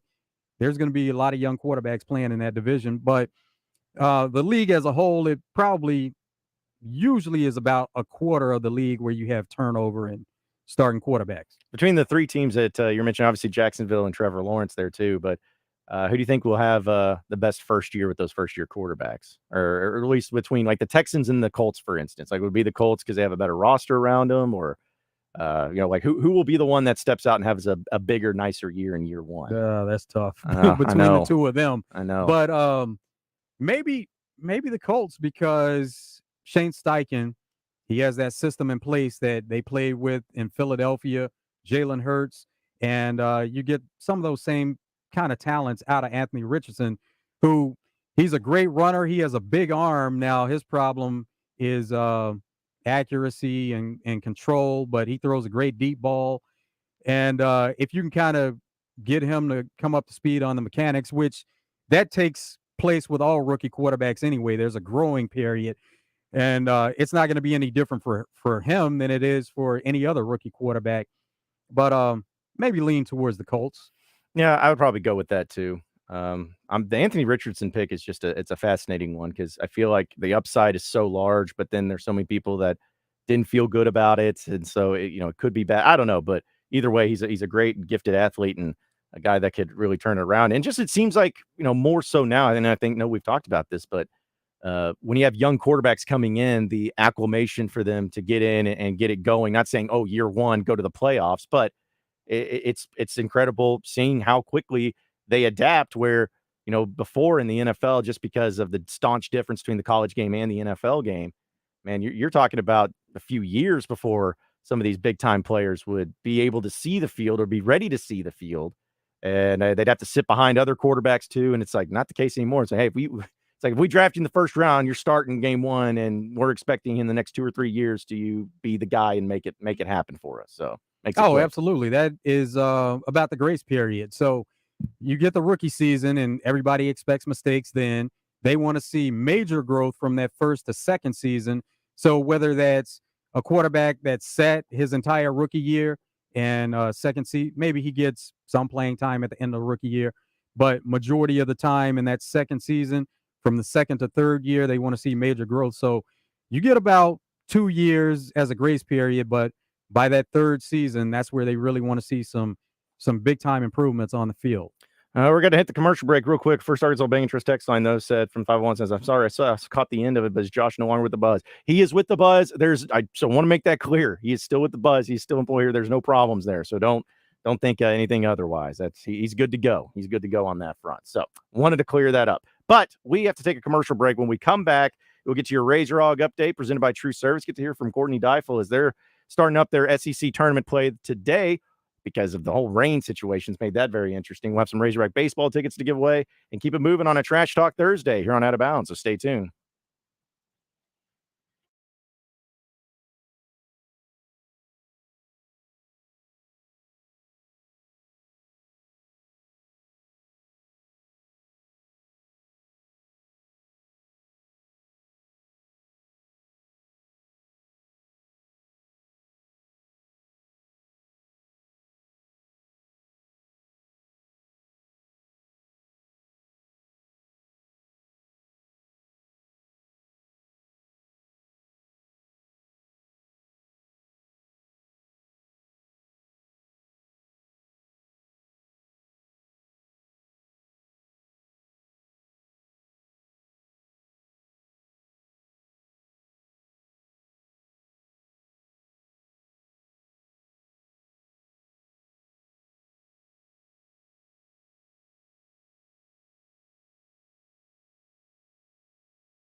It's Trash Talk Thursday here on Out of Bounds, folks. We're going to have Tyler Spoon, former Razorback baseball player, on here in just a little bit.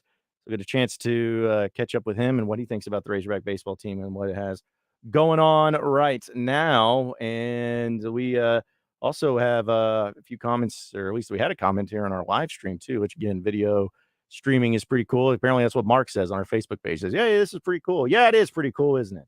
We get to be on a different platform there too, and then have some fun, and it's just going to get bigger and better. So we're finding all different ways to do it here on 103.7 The Buzz. But yeah, we got a few things that we'll get into, especially with your Razor Hog update presented by True Service. Again, we'll hear from Courtney Deifel and dive into that. Let's go ahead and just get him in real quick and get over with. 49er John's on. What's up, 49er John?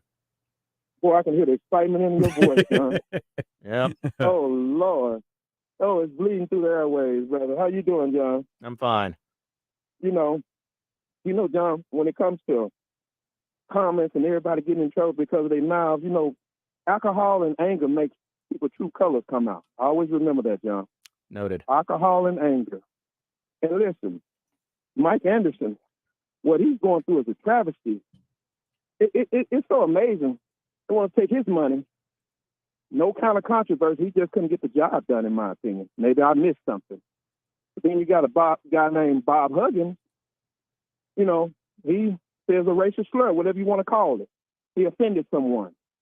And instead of them firing him like I thought they were going to fire him, they reduced his salary, $1 million. Oh, that's something. I went to his network. He's worth over $15 million. That's not hurting him. He's on his way to retirement anyway. He's not hurting anything. They're not going to hurt his pocket. So that's not a punishment for a guy that did that. So I don't know how y'all feel about that. And then I like the fact that the 49ers, first game, we get a cupcake team the first game of the year. We get the Pittsburgh Steelers. I'm loving that. That's easy. Cupcake. Then it's, a couple other games, week 5 definitely. We get to play the Cowgirls. Sunday night football, the usual. Y'all know the 49ers own y'all Cowgirls. We own y'all, period. And then revenge is sweet. December the 3rd, Philadelphia gets to play a 49er team that's going to have a starting quarterback the whole game. How do you know? That deep into the season, how do you know? Well, let us pray. Okay, there you go. Injuries are a part of the game. And then, John, trust me, no one in Little Rock cares about the Bills and the Jets. You trying to force feed us football talk about the Jets. No one gives a damn about the Jets no more than they give a damn about the 49ers. In this state, John, you can't force feed us that one. Y'all have a good day. All right. Great call as always. All right. So let's go ahead and go into your Razor Hog update presented by True Service. Guys, I've got just one thing I want to say to you. Touchdown, Arkansas! Arkansas wins the national championship! The Arkansas Razorbacks have completed the dream season! Odds by 90! This is your Razor Hog Update on Out of Bounds, presented by True Service Community Federal Credit Union, where they offer new mortgage loans, refinancing, auto loans, and small business loans. Online at trueservice.net. All right, so for your Razor Hog updates, we know Razorback baseball is going to be taking on South Carolina this weekend, and Dave Van Horn was able to give an injury report on a bunch of these Razorbacks, which we know has been problematic, especially in the pitching rotation and even in the field. But at least what Dave Van Horn had to say today is about Tavion Josenberger. Looks like he is still not ready to go. Or, no, he is looking good. Excuse me. He is looking good. Actually, he worked out with the team yesterday, and he'll be out there again, and he'll be on the roster. But Wagner is the one that he got his pins taken out on Monday. He's still pretty sore. He'll be on the roster. Still not sure about playing him yet is what he had to say.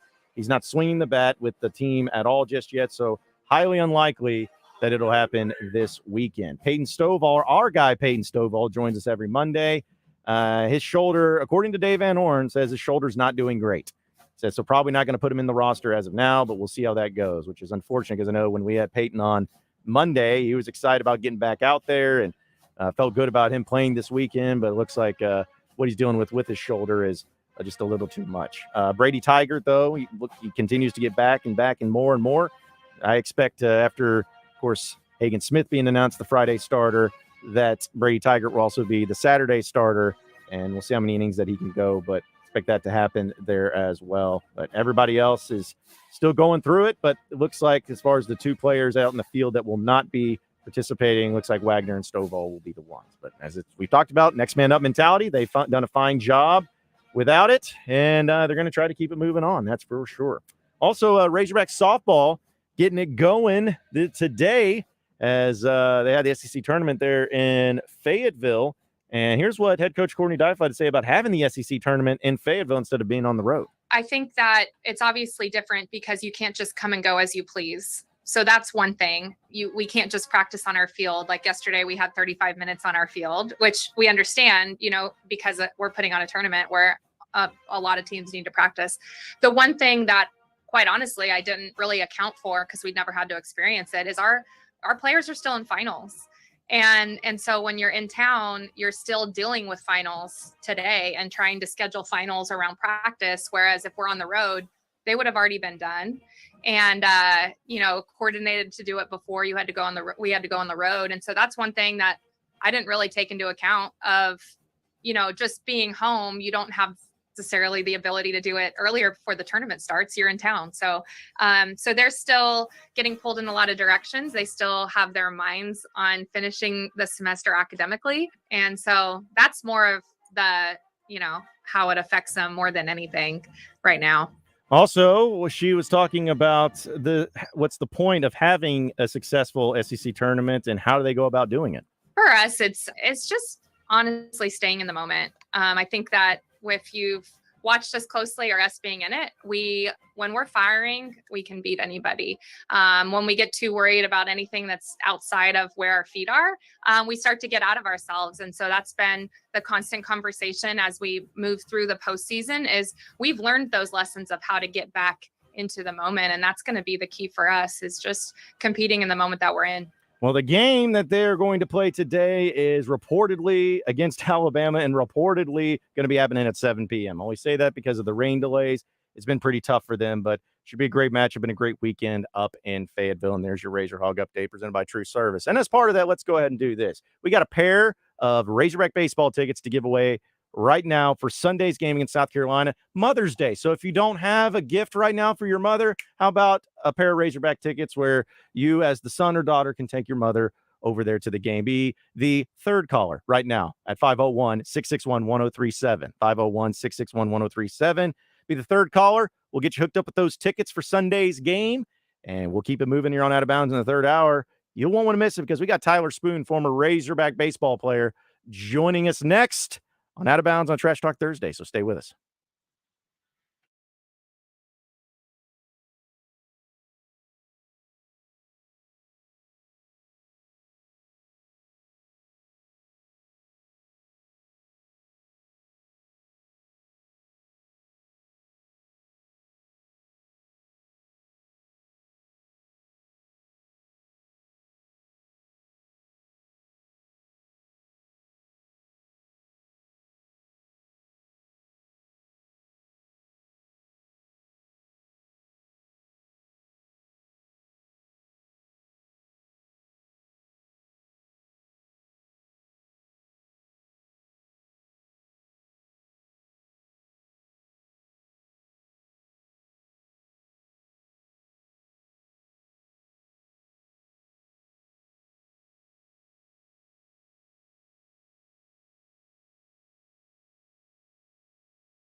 2 hours down, 1 hour to go. Appreciate everybody listening in on this beautiful day here in the great state of Arkansas. John Nabors, Joe Franklin, broadcasting live from the Hogs Meat Market Studios with you today. And thank you, as always, for making us a part of your afternoon this afternoon. It has been a fun-filled show here on Trash Talk Thursday. And now we're going to have Tyler Spoon, former Razorback, joining us here in just a little bit, too.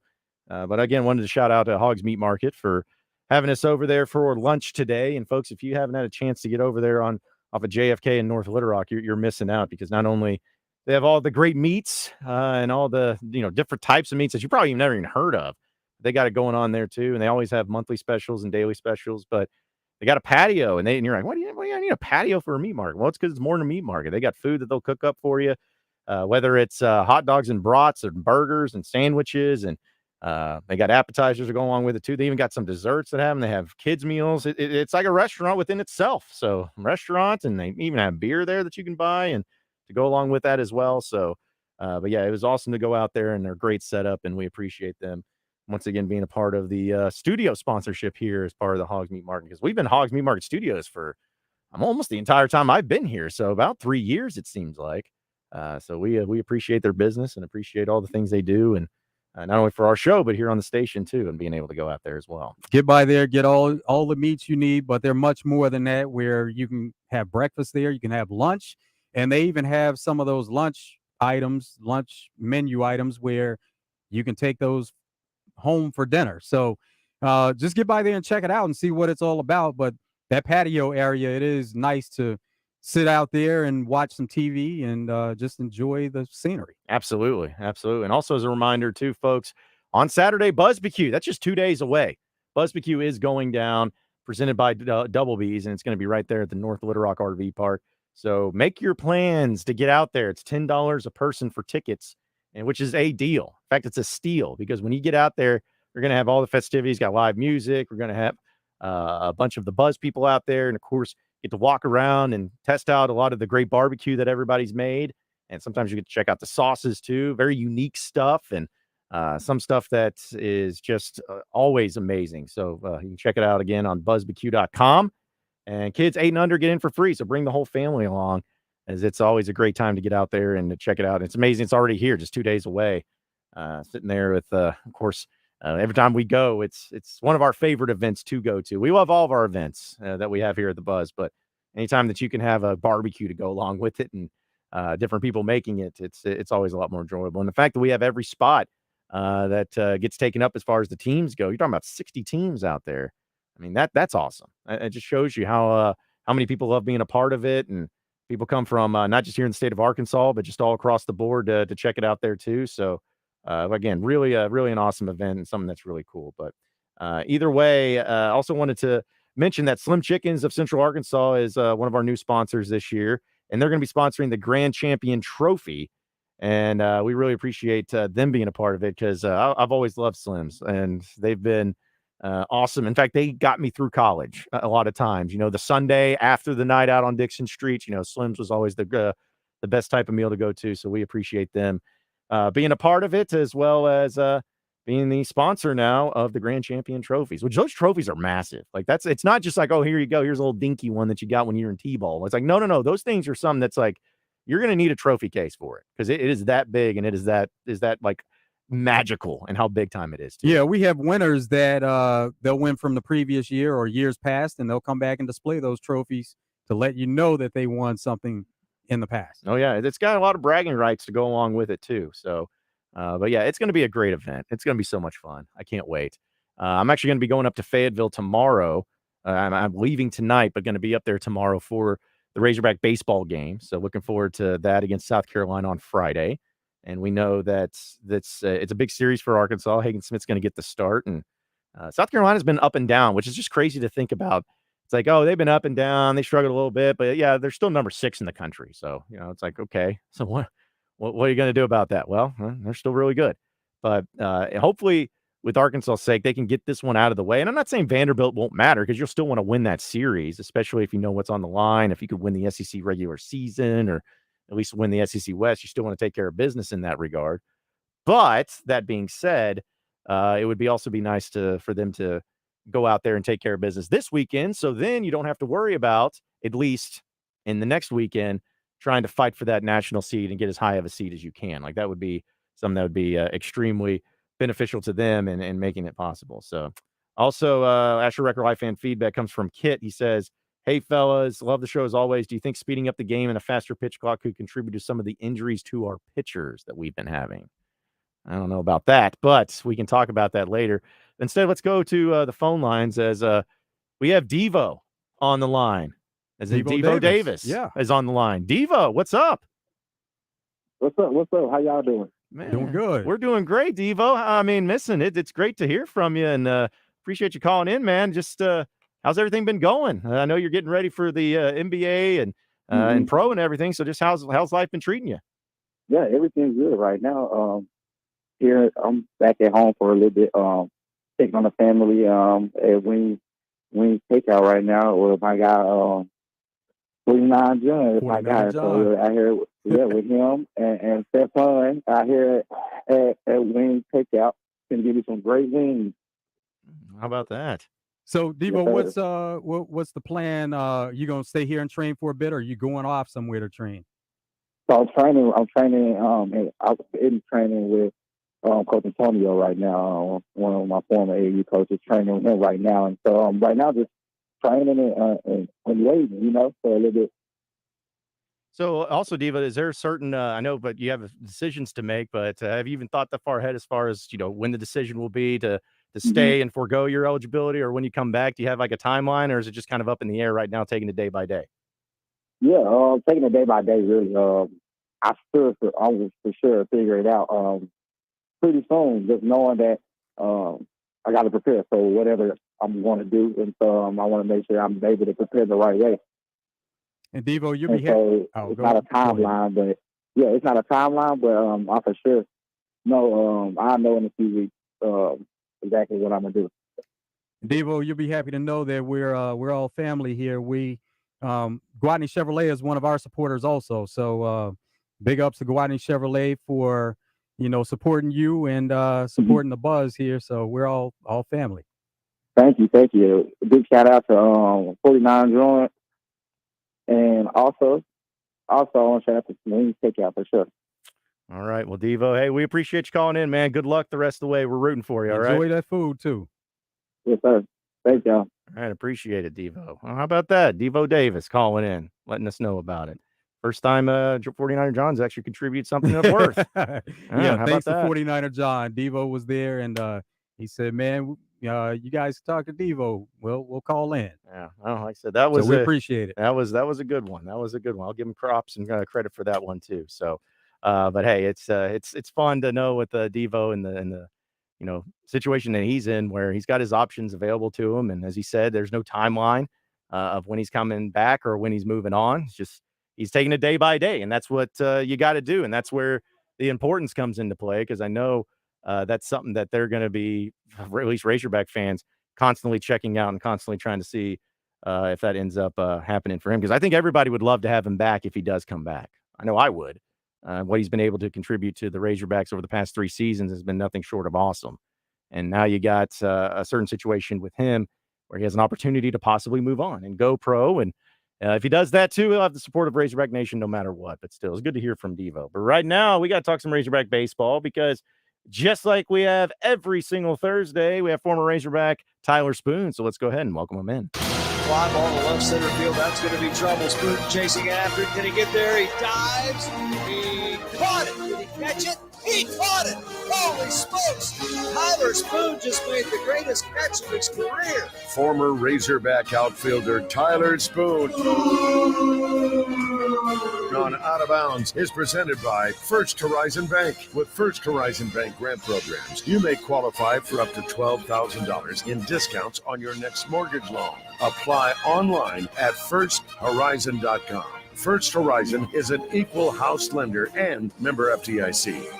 Well, let's go to the Jones & Son Diamond and Bridal Fine Jewelry Hotline and welcome in former Razorback Tyler Spoon. And Tyler, man, as always, appreciate you joining us. How you doing this afternoon? I'm doing well. It's always a pleasure to be here with you guys. Yeah, it's always a pleasure to talk to you, especially when it's coming off of a sweep like the Razorbacks had against Mississippi State, and now turning the page to South Carolina at home.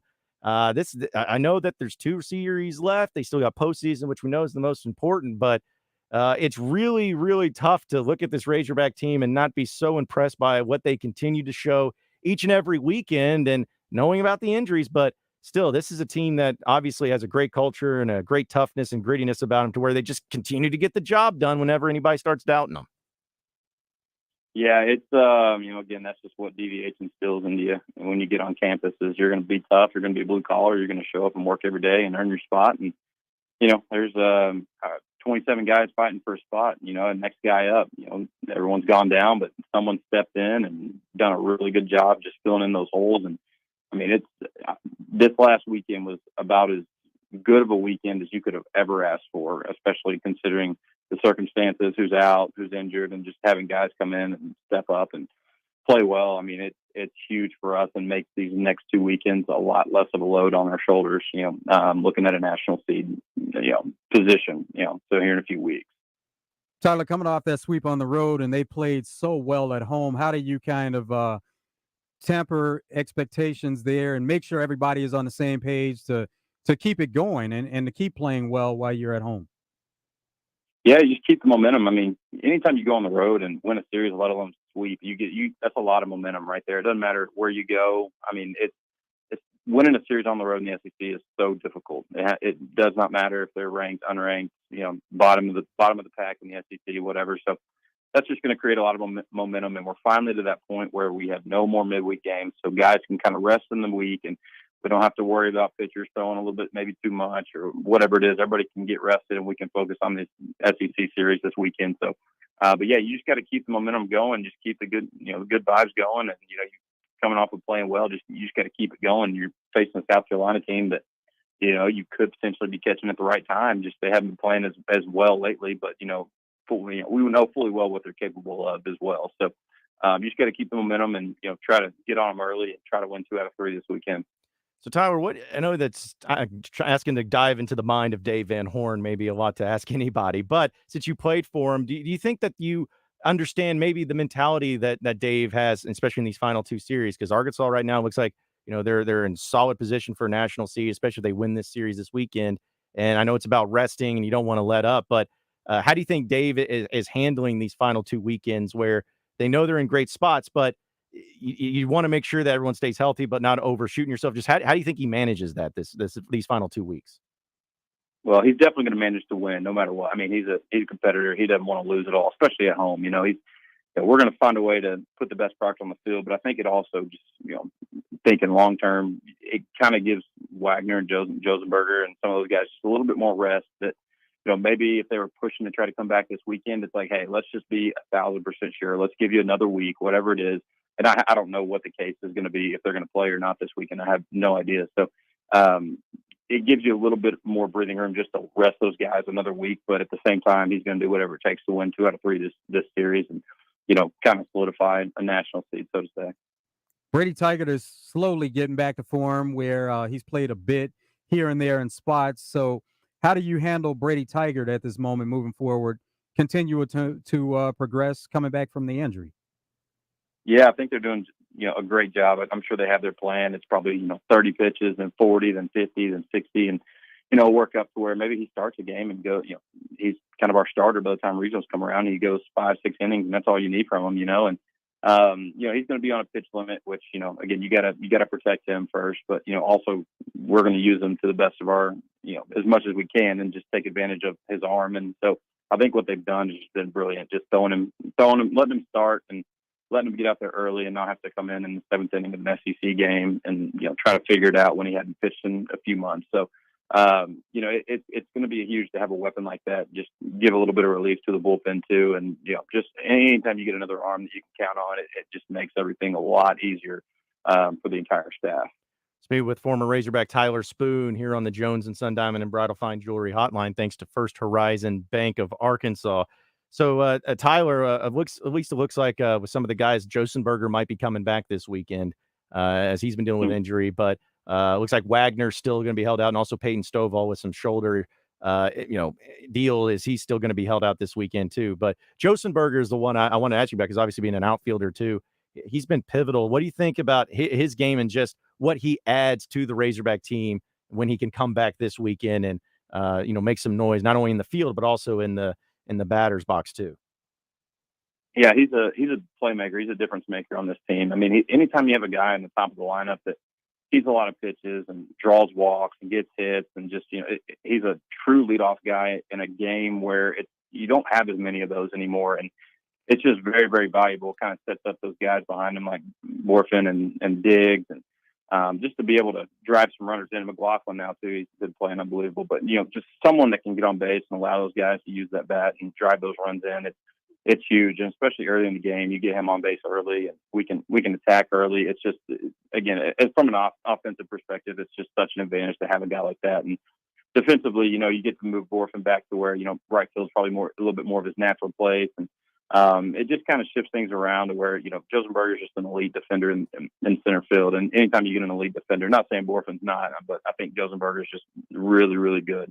It just helps a lot in the outfield and takes a little bit of pressure off the corners and Borfin trying to make plays that, they're not usually used to making or whatever the situation is. So having him back just overall is going to make a huge impact, I think, this weekend and hopefully in the right direction. Tyler, we're getting to the point where with these last couple of series, tournament play around the corner, it's really important to have the bullpen together and have your closers and everybody lined out. And Gage Wood is a guy who's really come to form and stepped out there in that closer role. And so we're seeing a lot of good things from Gage Wood. What do you think of his performance?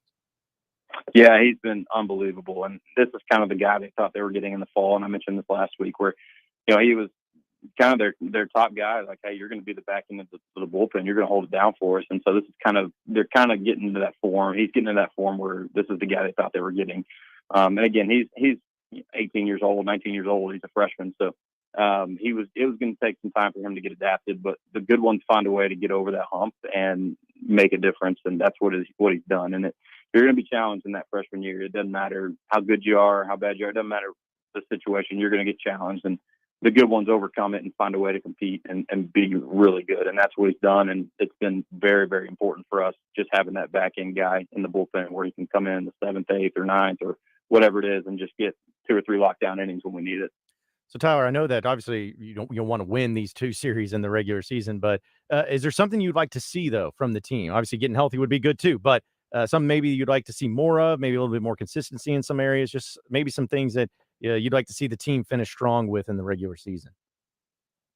Yeah, I mean, it's hard to really say anything after this last weekend. Just do what we did this last weekend, right? So, but I think overall, just consistency, just having those guys that haven't played as much that have stepped in. It's easy to be amped up when you finally get that start in your that SEC series you've been waiting for. It's easy to be amped up and be a little bit more focused. So now that maybe they have those starting spots for now, and it's kind of their 10th game, 15th game, they're finally getting a little bit of a routine, not to get too complacent, and it's easy to just finally feel like you're comfortable or whatever, and the SEC will smack you right in the face when you feel that way. So just having those guys that haven't been everyday guys from the beginning of the year, just making sure they stay consistent and they stay locked in, that's going to be key for us down the stretch and until we get everybody back and healthy. And so if we can keep that, I think that's going to be the main focus, and obviously the bullpen. And if we can just keep the bullpen success going, and this offense we're facing this weekend is going to be very, very good. So if the bullpen can really, really play well this weekend, really pitch well, it's going to be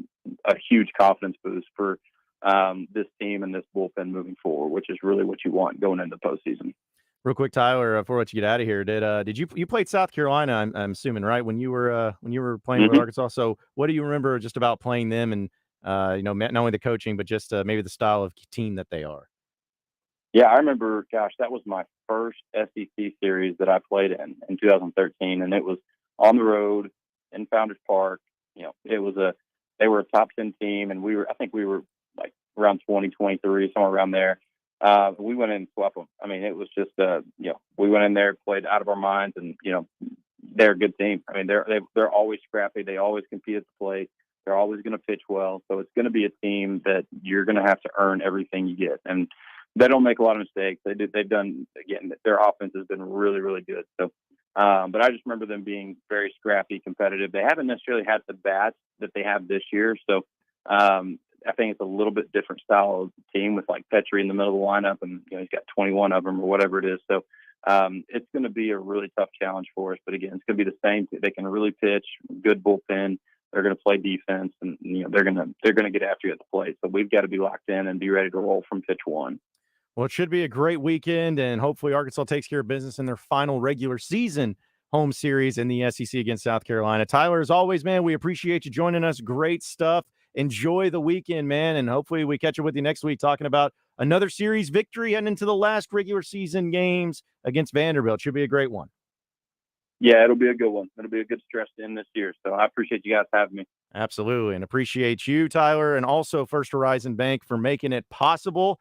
Be sure to check out First Horizon Bank and all of your loan needs, and hit up Tyler. He'll help you out with that as well. It's a great opportunity to help out a former Razorback as well, but we appreciate them being a part of it. Take a commercial break. We'll come back with more Out of Bounds on a Trash Talk Thursday, so stay with us.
It is a Trash Talk Thursday. You're on Out of Bounds, and I'll tell you what, Trash Talk is a lot of fun, but never going to see us Trash Talking Guadney Chevrolet in Jacksonville because they are the best when it comes to the car buying experience. Nobody comes close at all. And if you go over there to Jacksonville, right off the Gregory Street exit, you're going to see exactly what they are all about and exactly why we talk about them so much, because they have great inventory there when it comes to Chevy Silverados or the Equinoxes or the Blazers. The Blazers are really nice too, and the full-size vehicles that they have to choose from, it's incredible. Different types, different styles, different colors, everything is right there at Guadney Chevrolet. And if you don't believe me, check out their website, GuadneyChevrolet.com. You can see all their inventory there and see it for yourself. They got great pricing. They have a sales staff that is going to be helping you in a pressure-free environment. They're going to make sure that they get you the car that you want at the price that you can afford. And not every car dealership can say that. You'll feel all that sort of weird pressure vibes where it's like, oh, if you don't buy this car now, I'm going to get angry. I'm not going to help you anymore. Like, you're not going to get that. They just want to help you out. They want to get you in a car that you love and that you can afford. So check out Guadney Chevrolet today, right there at 1301 TP White Drive in Jacksonville off the Gregory Street exit.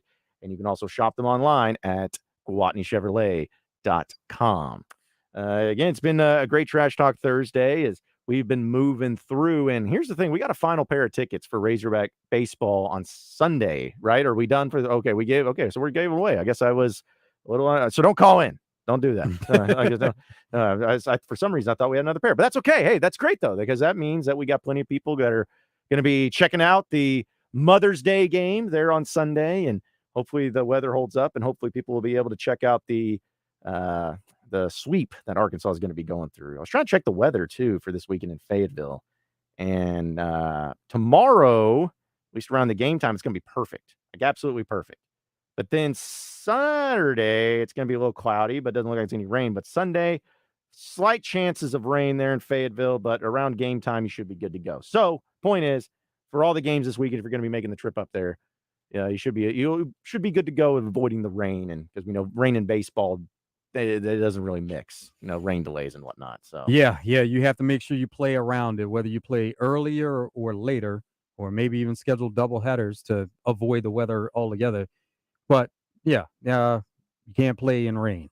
No, you can't at all. A few things, though, as far as part of Trash Talk Thursday, we'll dive into a few things, one of them in college and one of them in the NBA, because it's kind of in the spirit of the whole show. So Jimbo Fisher, Texas A&M head coach, he always likes to throw shade at some people for random reasons. And I think he's a guy that's very prideful of what he's done and what he's accomplished, but he also doesn't back down. We know about all the problems with him and Nick Saban from last season.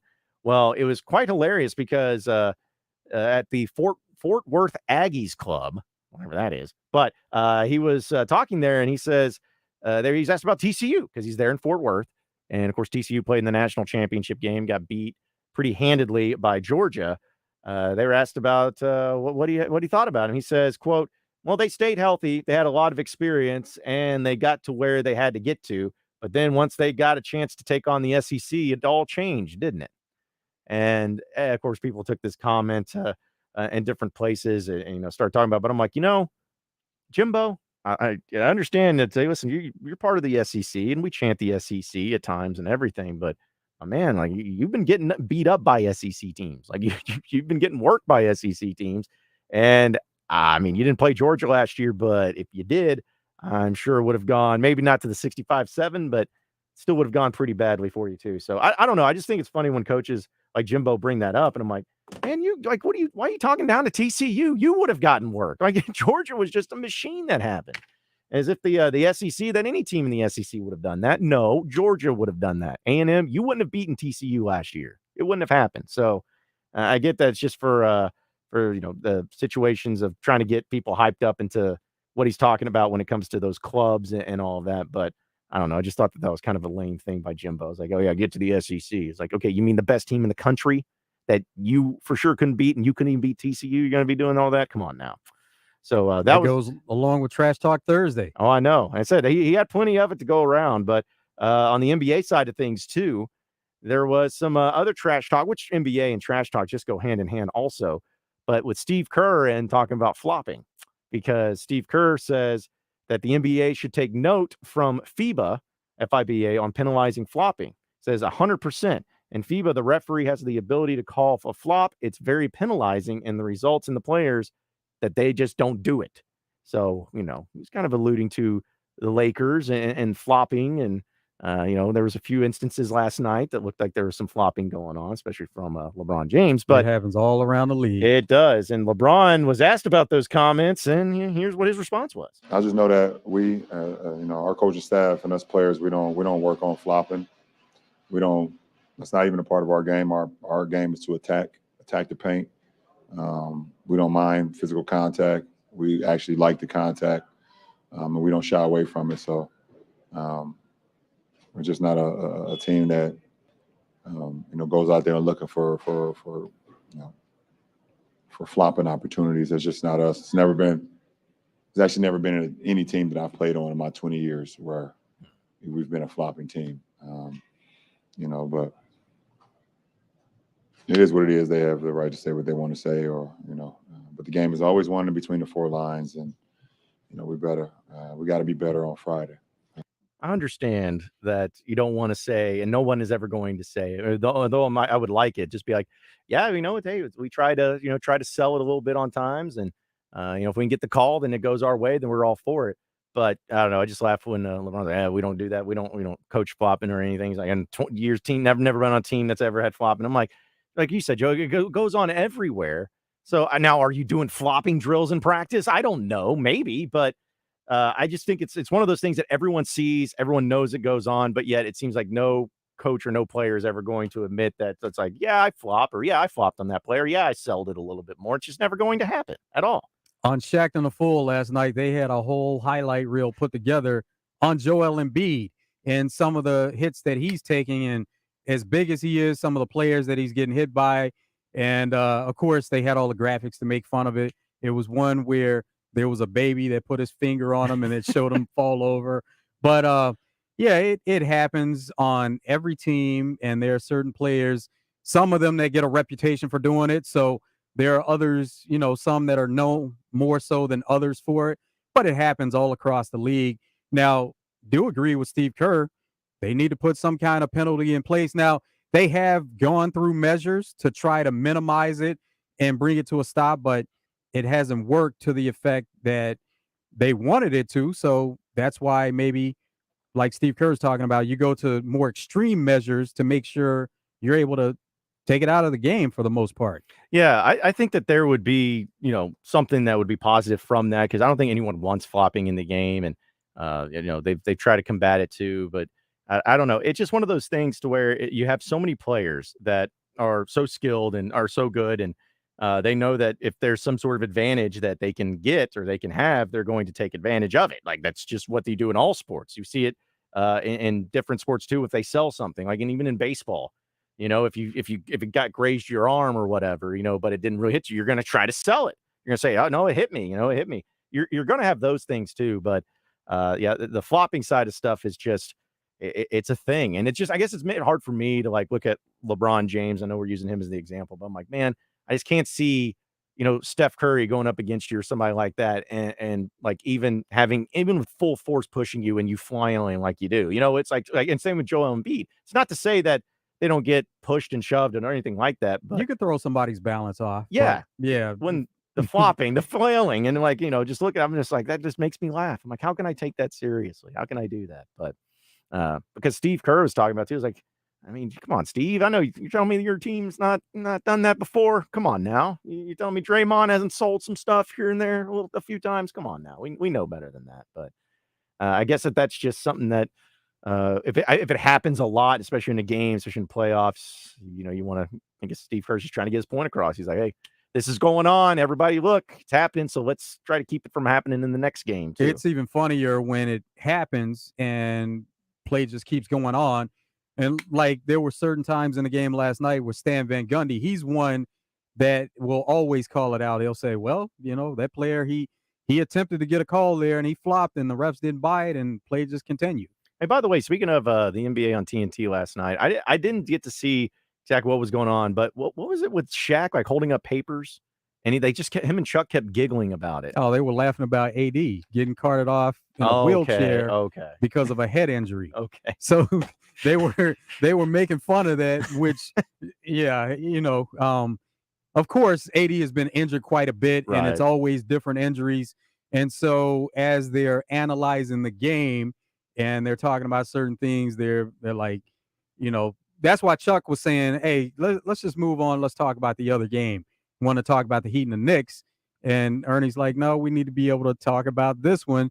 But they couldn't stop laughing because they're talking about AD and just making fun of the fact that he had to be taken off the court in a wheelchair. Yeah. Well, I guess I can understand because when I first saw that and heard of that, first thing I thought of was Paul Pierce, when he got, and then he came back in the game. And so it's like, at that time was so absurd. It's like, dude, what are you doing? Like, get out of a wheelchair, but yet you're able to come back into the game, which AD did not, but still, it was like, I guess maybe that's just because I would have laughed too if it was like reminiscing of that moment of like how ridiculous it was, but still. Yeah, it had nothing to do with that. They were just, it was simply all about AD for them. Yeah, that still cracked me Because up. Chuck always called him Anthony Street Clothes Davis. Yes. Oh man, yeah, I love that show. But hey, we love this show too, and we only got one final segment left, and it's 3 and Out, and it's coming up next. So stay with us.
All right, it is time for 3 and Outs. A few headlines, a few storylines, a few things that we got to dive into. First off, since it is a Trash Talk Thursday, and we had some fun with that too, I wanted to play this because yesterday we talked about it, and Randy was getting after me because I didn't play the full clip because I couldn't get the audio from my computer in the office to talk about Bo Jackson in the hiccup story that he had because it was quite funny. Well, we do have the audio now, so we'll go ahead and play that back and let you listen to it. I don't know if you were there or not, but I know you've probably seen pictures of something happen. How cool is it for you to see Frank at his statue outside the stadium? I wasn't there because of dealing with hiccups. I've had the hiccups since last July, and I'm getting the medical procedure done the end of this week, I think, to try to remedy it. But I'm busy at the hospital sitting up with doctors poking me and shining lights down my throat and you probing me every way they can to find out why I got these hiccups. So that's the only reason that I wasn't there. Have we figured it out? Hell no. I have done everything. Scare me, drink water upside down, smell the ass of a porcupine. It doesn't work. I've never heard of that. Yes. The remedy or having hiccups that long, either one. Yes, so, I'm serious, man. That is unbelievable. Boy, that sounds even worse when you bring up that element of it. That's for sure. So, but yeah, funny story there from Bo Jackson. Hopefully it does get better. But there was the context and everything to go along with it for all you who listened to the show yesterday can at least know about it right now. So Brett Favre was suing Pat McAfee for defamation about his case in Mississippi that there was some money that went to places that it shouldn't have gone. And so Pat McAfee made some comments about it. And now it seems that everything's been settled, that Brett Favre has dismissed his suit against Pat McAfee. And he says, I'm happy that Pat McAfee and I have settled this litigation. Like I said, Pat was attempting to be funny and not commenting based on any personal knowledge. We'd both much rather talk about football. And Pat McAfee says, as previously stated, I respect the hell out of Brett Favre, the football player, and his Hall of Fame career on the field. I have no personal knowledge about this case involving Brett in Mississippi. I'm pleased to report that based solely on, again, me clarifying these points now with no settlement paid, Brett is withdrawing his suit against me. So, usually when you hear about lawsuits being dropped, there is some kind of settlement to it. But in this case, Pat McAfee says there wasn't any settlement. They just got together as men and discussed it and came up with a solution, and Brett Favre is no longer suing him. How about that? It's amazing how that works out. So in some entertainment news, so pregnant Rihanna, as we knew, she was pregnant during the Super Bowl and everything. And ASAP Rocky, they had a son who of 11 months, and they finally revealed the name of their son. And I don't know how to pronounce it, but it's RZA. You don't know how to pronounce it? No. RZA. You never heard of RZA from Wu-Tang Clan? No, I mean, I've heard of that, but I didn't know, like, somebody was trying to explain, because this is where it happened. I saw the story. I was like from the Wu-Tang Clan. Yeah. So then I went in and I was like, and I looked at the comments and the replies. I was like, to try to see if maybe someone, like, if that's literally what it was. And someone, like, with this comment sounded legit. They're like, that's not how you pronounce it. It's pronounced, how did they, I got to go back and look at the tweet. But anyways, that's what threw me off. So I was like, wait a minute.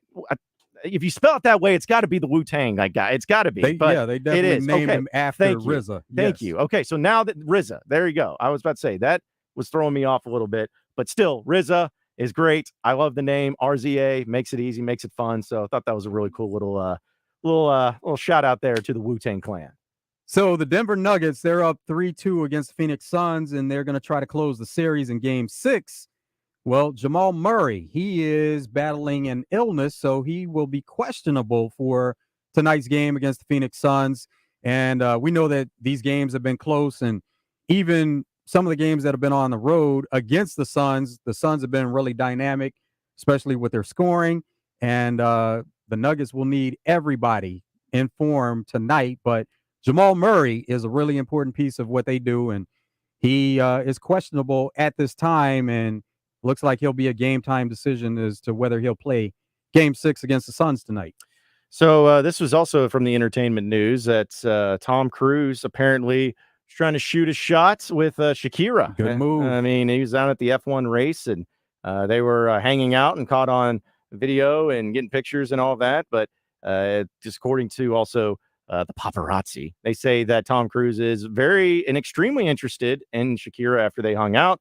But now new reports are showing that apparently she's not interested in Tom Cruise, but she still thinks it's quite funny and hilarious that it's Tom Cruise, a big superstar like he is, would even have any interest in her whatsoever. So listen, there's some chemistry there. I know Tom Cruise is 60 and she's 46, and both of them are single and hanging out and everything. But Shakira ruled out dating and found those rumors to be hilarious. That's unfortunate. A guy in Kansas, he was pulled over because he was suspected of DUI, driving under the influence. So he was given a sobriety test, and he actually was arrested for DUI. As he stepped out of the vehicle, he was wearing a Bud Light costume. So a giveaway there as to what he's having a good time. But if you've been drinking and then you drive and you're wearing a Bud Light costume, probably not a good combination, not good idea in the big scheme. And the officer said, sometimes you see things that you can't believe. Well, I mean, I can't believe he didn't get away with that. That seemed like a surefire way to be able to get out of a DUI. But yeah, just if you're gonna, don't do that. First off, don't drink and drive. But second off, don't wear a Bud Light costume when you're drinking and driving, because that makes it even worse. So we always talk about movies and trailers and announcements on what's getting made and whatnot. But apparently Freaky Friday, the one that had Jamie Lee Curtis and Lindsay Lohan, came out in like the early 2000s. I remember as a kid watching it. They're remaking it and they're reprising their roles with also Jamie Lee Curtis and Lindsay Lohan, which I thought was really funny. I was like, so hold on, you're remaking a remake, because Freaky Friday, that one in the early 2000s, was also a remake from a movie that came out 30 to 40 years ago. Okay, well, I guess neither of them are doing anything else, especially Lindsay Lohan. So if you really, I also didn't think that was that great of a movie, but if you thought so and you want to see it remade, here's your chance, because apparently they're getting together and they're going to remake the movie again. JJ Watt, he's post-retirement, and there are certain teams that have been reaching out to him. He was recently on a podcast, on the Rise and Shine podcast, and he did reveal that there was some thought after leaving the Texans, which we know he joined the Arizona Cardinals, but there was thought that went into joining the Packers, and that's his home state. And he said, yeah, there's certainly a part of me that thought about that. That's a story for another day. I can't share it. It's something that'll be shared one day in a memoir. So a crazy story, according to New York Post, but the Texas University Scholastic League of Softball, don't know what that is, but they're investigating an incident that occurred in a high school playoff softball game over the weekend where the catcher was seen hitting batters in the head with a throw twice in one game. So essentially what it was, the pitch would happen. Instead of throwing it back to the pitcher, she would have it slip and hit the batters in the face. My thing is I'm like, okay, if you're doing that intentionally, do it once, you get away with it. Do it twice, though, people are going to start asking questions. And she says that it was unintentional, but it's really hard to think when it happens twice in one single game. PGA Championship field has been announced, and it's official that Tiger Woods is not going to participate in the PGA Championship. We all expected this. He had surgery last month on his ankle, but they made it official that Tiger Woods is out of the PGA Championship. Well, appreciate everybody listening in to Out of Bounds today. For Joe Franklin, I am John Nabors. Same sports show, same sports channel. Tomorrow afternoon, stay tuned, folks. We got Drive Time Sports coming up next.